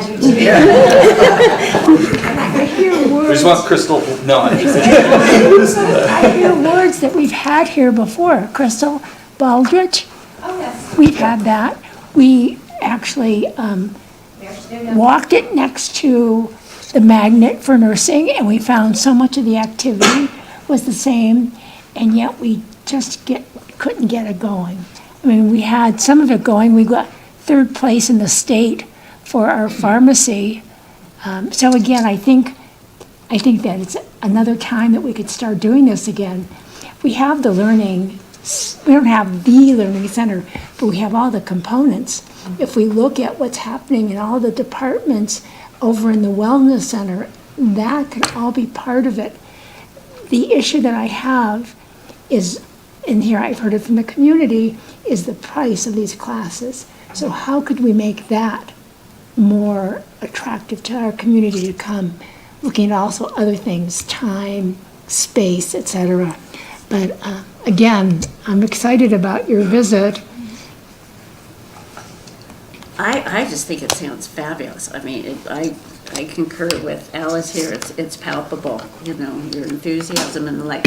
And I'm interested that Alice, you said that, you know, it's been started and what have you. I guess my question is, how do we remove the impediments? Yep. What are they? How do we remove them? And move something like this forward? I don't think we have all the answers right now, but I could give you about a dozen of them. Right. I will say, when we tried going for the Baldrige Award previously, as we were writing the application, what we discovered, there was a lot of weak areas. And we determined those were the areas that we really needed to try to focus in on before we could actually move forward with doing a full-blown application. And so from that, of course, team changes, different dynamics, different priorities, and off it went. But I've heard their presentation already, but so I want to pick a couple of questions that I'd like to ask them that I already know the answer to, but I think you would be interested in hearing their answers. So you guys talked about this 12-week program that every employee has to go through, CEO or not. Are they actually allowed to start working while they're doing that 12-week program? Absolutely not. They are being evaluated, and they have to be completely, deeply embedded in the culture of the organization before they can even step foot in. Does everybody make it through the 12-week program? No, they don't. If they're not a right fit for the organization, if they don't adopt the culture that they want and live the values that they want, they will not move on past their 12 weeks. I just find that fascinating. That's a huge investment to be employing people for 12 weeks without even being able to utilize them in the capacity you hired them for. So I found that just such a lucrative investment and I think it's probably, you're getting the bang for your buck. You know, if they're making it through this 12-week program and adopting and embracing, I think you have an employee who's truly passionate about being within that health system. And so I think it matters. So I just wanted to kind of throw out some questions. Well, since we just had our CFO at the podium, I'm assuming, since they're still in business, this is a sustainable financial model as well, right? They have ways of supporting, there's no external grants funding this, there's no. They do receive tribal funding, which would not be things we would be eligible for. But that doesn't mean we can't put on our creativity hat and figure out how to maybe do some of the things they've been able to do. So they definitely have a different funding source than we have access to.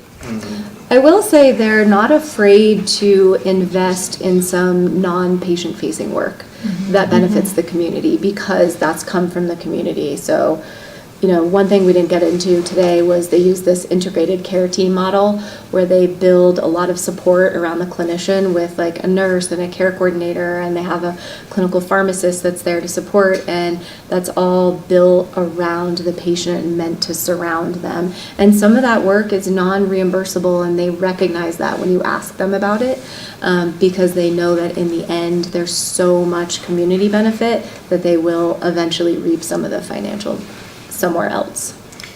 The other piece to the model that they've adopted is it actually has allowed them to reduce costs for patients. And I do think their reimbursement model has some shared savings as part of it, and they've been able to really maximize that with this.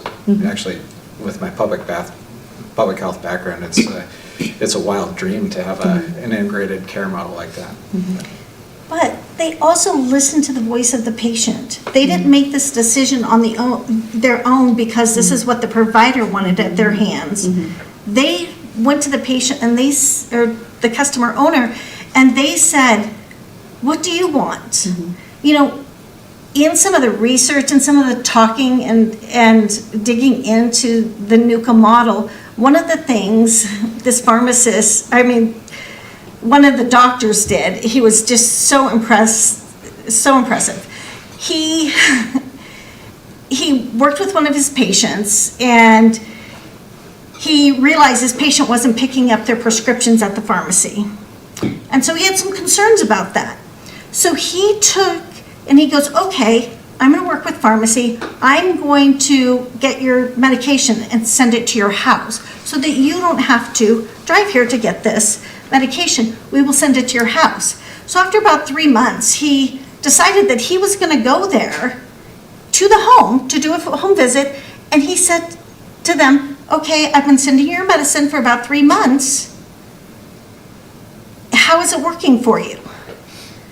Have you received those boxes of medicine?" And the patient said yes. And he says, "Okay, where are they?" They were nicely stacked on the counter.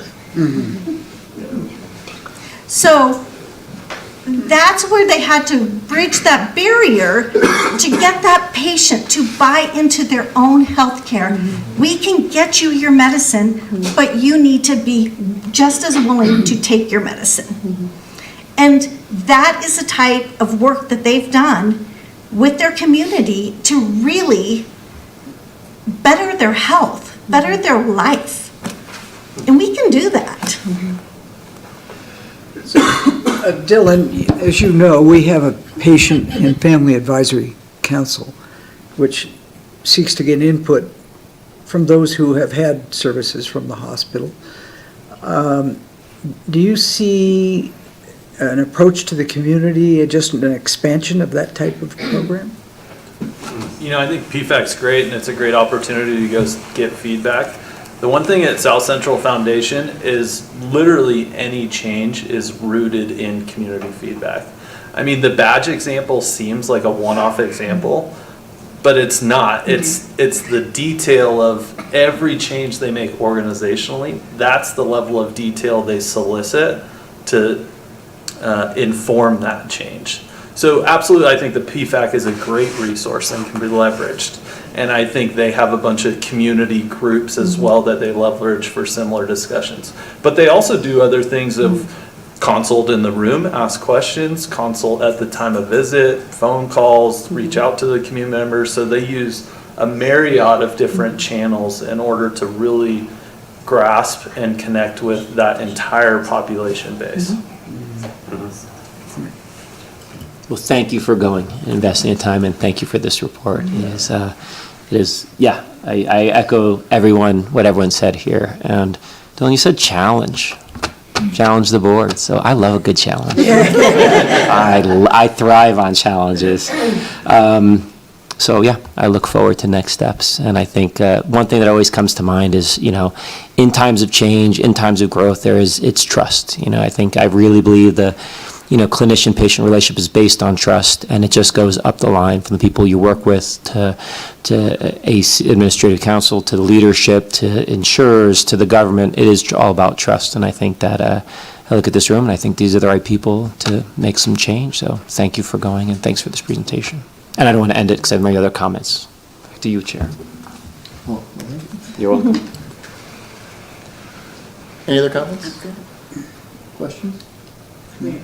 Does NUCA stand for something? We will go to public comment. Not to my knowledge. Can I make one final comment? Absolutely. I just want to reiterate our appreciation. I think all of us found just a phenomenal experience, deeply inspired. I mean, just incredible opportunity, and really that's not possible without the support of this organization, this board, and our administration. So just a deep, sincere gratitude for that opportunity, and we're ready to run, Crystal, when that will be strong. I think, Megan, did you have a question? We'll get to public. I just wanted to build on that comment, Dylan, because if it was the last board meeting, we heard about the PEAK program, and it might have been the one before, hearing from this team here, we're hearing from a more diverse set of leaders across the organization than we ever have before, at least in my time, 5 years on the board. We're hearing a level of energy and excitement. I'm assuming you've shared your experience with some of your colleagues. I know we have a representative group here that's very excited, but I'd assume that's shared across the organization in some way. Change is tough, for sure. There's challenge in work, but just excited, that we're seeing again representation across the organization. So thank you. For being here tonight and sharing your experience. And with that, do we have any comment from the audience? Right, this on? Okay, thank you. So I'm Megan Shirley. I'm a physician assistant here at Tahoe Forest. I work in primary care, so this topic is super exciting, as was the one before. I think that one question I had for you guys is, do they also offer non-primary care services out of the same health system? So specialty services and inpatient and all of that, or is it isolated just to? I'll start. So they do. They have a robust behavioral health program, and they offer specialty. Their claim to fame per se is not like in the specialty care, but what they do is they operate a specialty care suite that is supportive of their patient population base, right? So they have those referrals, and those teams are deeply integrated. They reference countless times, and maybe I'll ask you, Dr. Uland, to help, of like, we call the cardiologist, and we have that real FaceTime, and we have that direct dialogue while that patient is sitting in the room. And that, so that we don't have to refer, right? If we don't have to. And also they refer out. So yeah, they have that specialty care environment. I'll also add they partner with another organization to run the full-on hospital as well. So it's a whole suite, but everything is very much centered around their primary care and behavioral health model. I don't know if you guys want to add to that. Yeah, that's kind of the core of their operations, is the primary care and behavioral health. Sam was describing their integrated care teams. One thing she didn't mention was each team has a behavioral health interventionalist that, if needed, can get pulled into the room right then and there and provide support services, whether that's direct counseling or more on the social work side of things. So really pretty amazing. They also do, so the teams are actually family medicine teams. And so they take care of the full spectrum, and they actually intentionally impanel patients from the same family so that they're taking care of multiple generations. because there are some pediatric issues that might be a little bit more complex than what lowly family medicine doc like myself might feel comfortable tackling. They do actually have some pediatricians on staff to help take some of those more complex issues, but they collaborate with the family physician or PA. Great. Well, I think, it all sounds very dreamy. A little bit lazy. If I'm being honest, right? And I have been working here about 10 years and been in the community my whole life. And I feel like there's been ideas about some of this integrated care, behavioral health ready to come in, but none of it's ever really, gone anywhere. And so I feel like I'm hearing a lot of things that we've tried to do, but never seen the momentum, whether it's finances or operational support or resources to move the needle. So maybe there'll be more momentum now to revisit some of those concepts, which I think we've, as Alice mentioned, we've got a lot of that in community health already. So it's building some of that out. And I think my only other concern, and just not to be a naysayer, but again, it feels a little dreamy, and I would be really curious to know, maybe not now for sake of time, but what sort of problems that they ran into in building their program, what sort of differences their community has from our community that we're not going to be able to replicate, whether it's funding source or otherwise, and just learning from maybe where they went wrong, and if we're going to adopt some of that, what really fits for our system, because we are, and our community, because we are different, right, than them. So just my thoughts, but thank you. And going along with that thought is that, again, it's driven by the community. So we might be picking and choosing aspects of NUCA that fit our community and that we build on that rather than taking that whole concept that they have. So that's what I'm looking forward to, the fact that it's community driven. I mean, isn't that what we've been talking about for 5 years now? We're going to finally start doing it by having those stakeholders coming in and say, well, this is what I think we should do for access, or this is what access means to me, and then we can then look at those services. The same thing with this learning center, right? We have enough people here with such great knowledge and skills that we could put something on if we make a commitment to it, and if there are people willing to help support it in terms of being a teacher, sharing the knowledge. And Malcolm Baldrige framework, it's a framework. We're just taking aspects of that, of where we're weak, and trying to improve on that. So I don't think we have to take NUCA as a whole, but what works for this community. Absolutely. Spot on. Please. Hi, I'm Jeff Cisneros. I'm the Director of Process Improvement. So obviously my ears perked up when you mentioned Malcolm Baldrige. Did you hear anything about how many years they had to work on it to get that certification?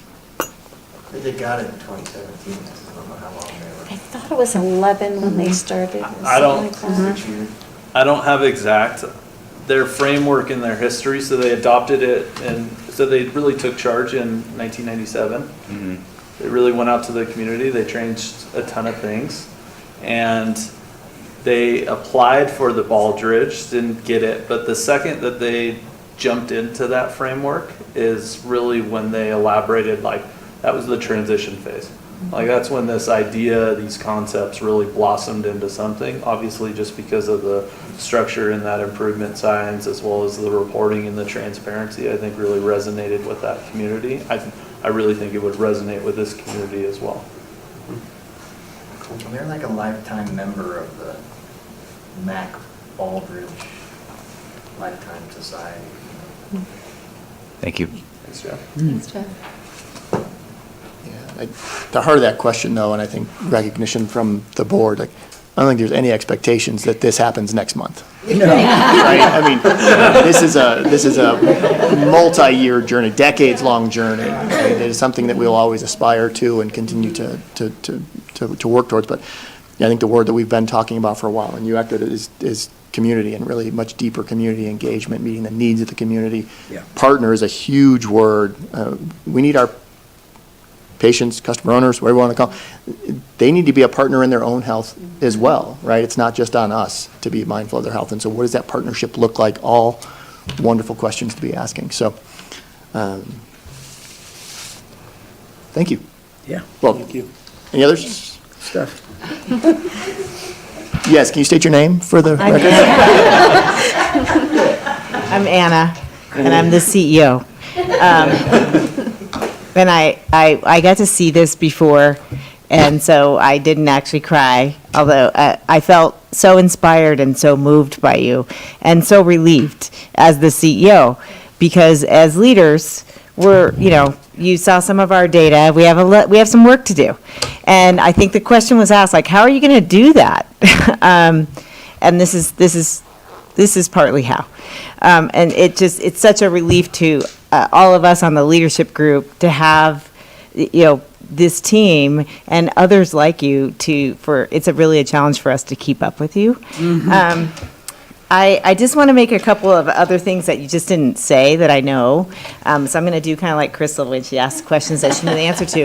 I thought, Dale, it was a really good point that you were asking about the Patient and Family Advisory Committee. And actually, did you know that Debbie actually joined the committee? Because she's one of the leading drivers. And I was there on her first meeting when she came, and she was like, I'm here and I'm from the Access to Care improvement team, and I hear there's some problems. And she sat down and she has not left this table with the group. So I just wanted to acknowledge that. She drives from Reno, and is now a member of that group. The concepts, when Dylan said it was just so weird when I got off the plane and I got there and it was just, I'd never been in a place that felt so much like us. And it was interesting because when I was doing the research for the job here, some people may not know, but I'm an International Improvement Fellow. That meant I got to go in 2007 to the IHI. At the time, this was when the improvement wave was at the really high peak. And I got to see health systems from all over the world, one of them being Alaska, South Central Foundation in Alaska. And as I learned more and more about this system, our system, it really did feel like one of the most matched in terms of how strong culture runs through this system and how strong community runs in this region. And so one of the first things that I did when I got here, I had been here for 26 days. We had a board retreat, and I actually brought an example of NUCA. So to see that it resonated with you too,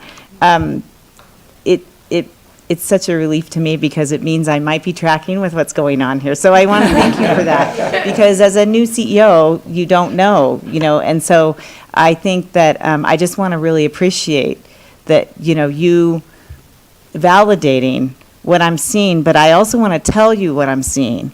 I do think it's a lot of work, but I don't think it's a dream. I actually think it's within reach for our organization and I don't think we're actually aiming for NUCA. I think we could be better than NUCA. And actually, I see it just as clear as day for me. And so I just want to thank you, because I think that, and Sam, when you put the voice of our community up, I felt very inspired by that. And I do think that is what needs to drive change, is our community. And so I want to thank you for that, because it's not always, I think to your point, Dr. Uland, it's not always, systems don't always have the courage to go ask the community and then let them actually do it. So I just want to thank you. And I do too, like Dr. Dezenkavich, I love a good challenge. And I would only make a friendly amendment that maybe I would call the Learning Center a Transformation Center, because I think one of the things they do at that center, right, is they give their staff the tools to actually successfully do this, whatever, and so I think that, anyway, challenge accepted. And I will say, Dale, to your point, we're not just looking at NUCA. We're sending a team to Virginia Mason, I think, next month. And actually, joining Dr. Evans and that team is the chair of the PFAC, Alan Kern. He's going. So we're not, and we talked today, the Access to Care team yesterday talked about, moving patients in onto their team as well. So we know that the voice of our community is the way forward. We know that quality is the way forward, and that transformation is the way forward, but it has to be done. Value, we know, is not defined by, your new CEO, or even, believe it or not, the board. It's defined by our community. And so we have to go figure out what that is, and we're going to put the work in to do that. And then we will come to you and ask your support to help us transform ourselves to what the community wants and needs. Yeah, thank you. Thank you to the NUCA team. Thank you. Anyone want to top that?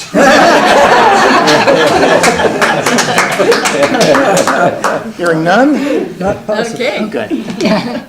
Thank you. Thank you. Thank you.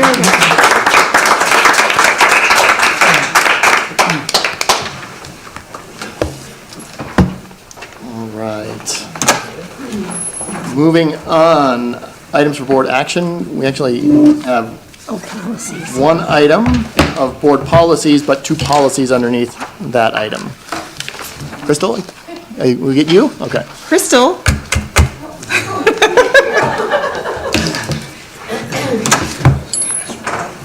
It's really, really hard to talk about policies after this, to be honest, so. The state of California, the HCI department, it has started up review of adherence to changes in the laws and the regulations, specifically around our charity care and debt policies. And so we are required to submit our policies, and they are posted online for public. And so we had a review by them to make sure we were in compliance with the regulation, and there were some violations that they pointed out to us for correction. And so before you are these policies. We tried to outline them very clearly for you on the cover sheet to make it simple. We had 2 major violations. The major violation was that we didn't specifically had verbiage in a particular paragraph that said at or below 400% of the federal poverty level. That's been corrected. The other major violation was removing language about the application can be completed at any time prior or within 1 year. There is no time frame that's supposed to be there. So those have been fixed. We had a couple of moderate violations, updating what the family size is, and removing the words other documentation as needed. It's pay stubs or income tax returns, period. And then a few minor violations that we also cleaned up. So the policy before you today, we are asking for your approval for those required changes to meet and fine tune to the letter of what HCI expected. And there was just another minor violation on the other policy that also had a cover sheet. So that's why they're before you today. And then as soon as, if you are to approve them this evening, we'll resubmit to HCI, and we should be good to go. Okay. Fantastic. Thank you, Crystal. So before we get into any debates about specific language or anything, the language here is to get us in compliance with. This is the language we need, Yeah. yes. It's been reviewed by our compliance team. So Sean and Scott Kraft, who were here earlier, they have reviewed the policy. Matt Moucher has reviewed the policy. I have reviewed the policy. Kat Sugafus, who is our director of patient registration, she is the responsible individual who is reviewing this policy constantly. She made all the changes. We all reviewed them. We believe it meets the letter of the notice that HCI sent to us. So I would say this isn't really a debate or wordsmithing situation. Just want to make clear that that's what Yes. we're talking about. Yeah. What does it mean, major, minor? Like, I'm assuming it just means, They just categorized how severe they felt absence of the language or the type of language we used was. We had at or below 400% throughout other areas of the policy. It just didn't happen to be in that one paragraph, so.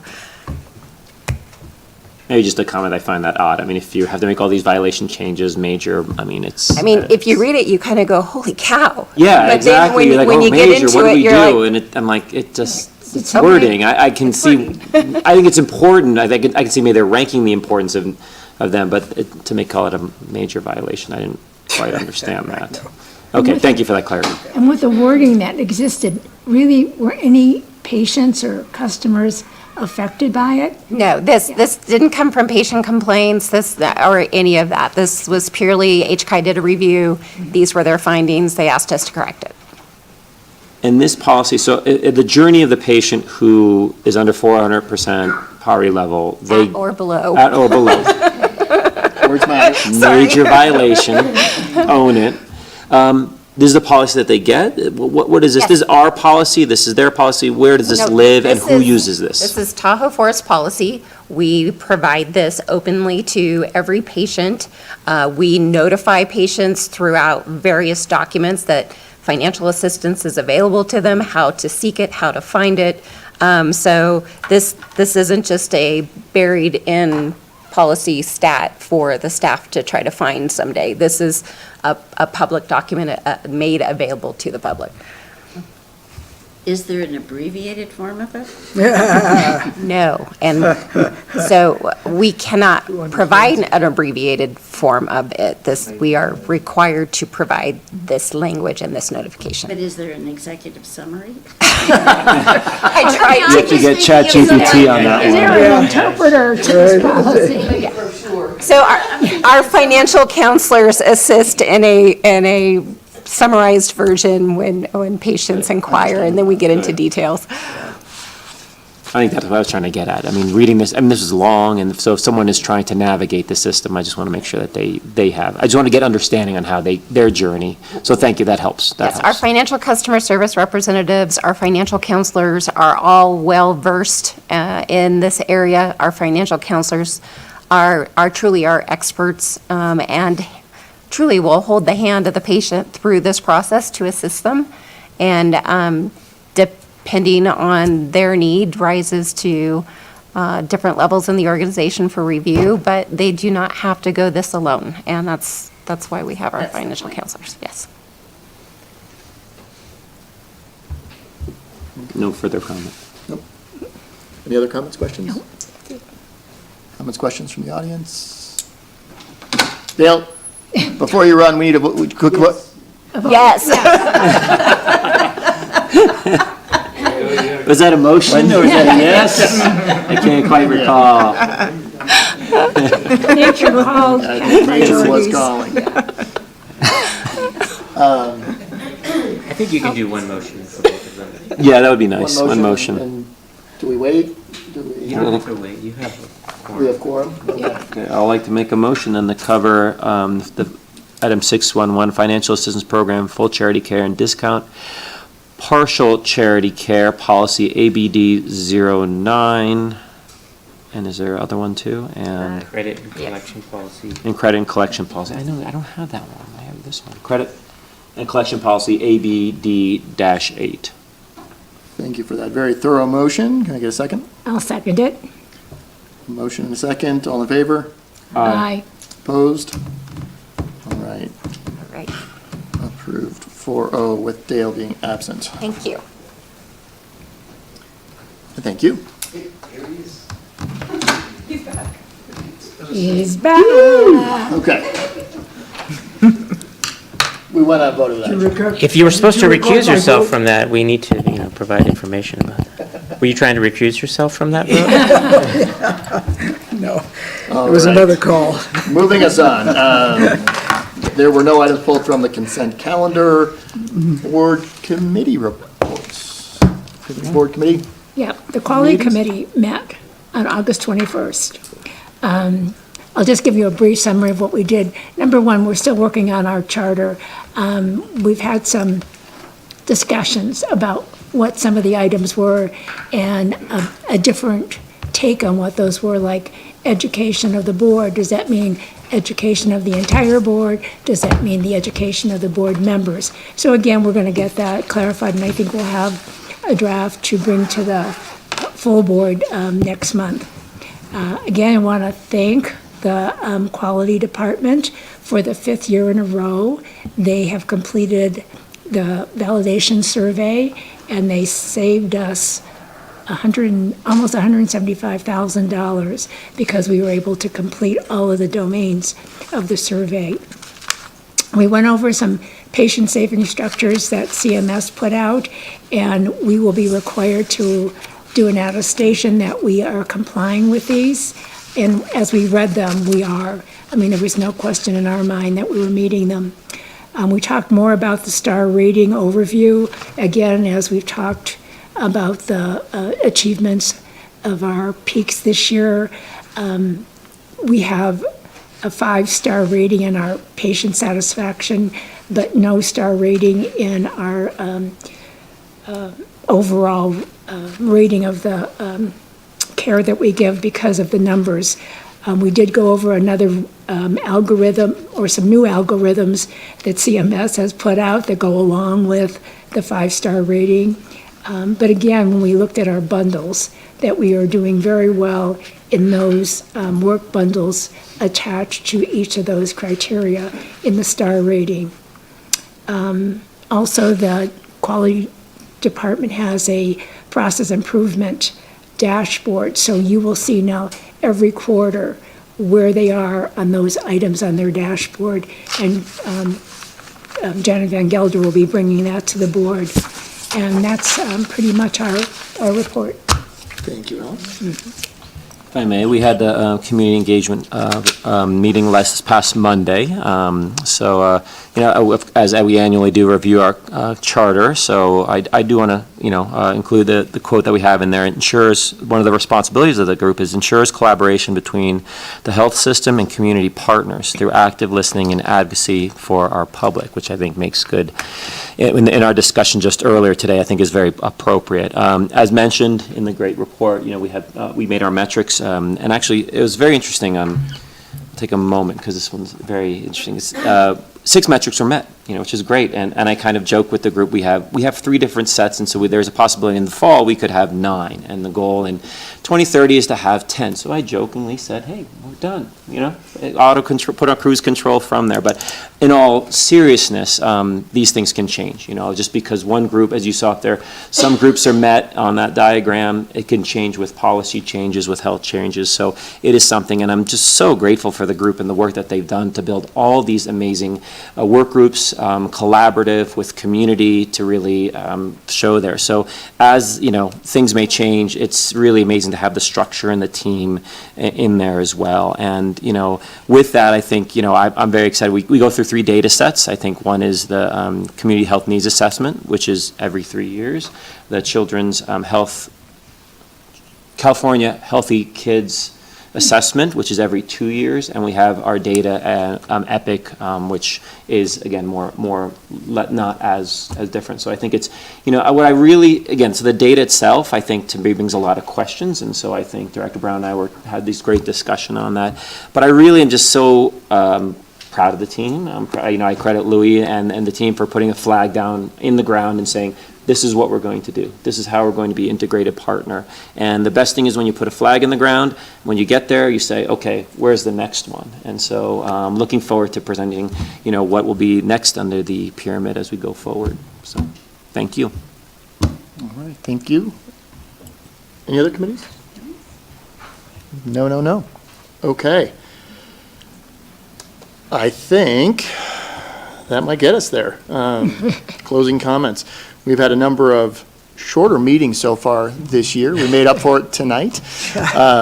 Thank you, everyone, for sticking around. Meeting adjourned.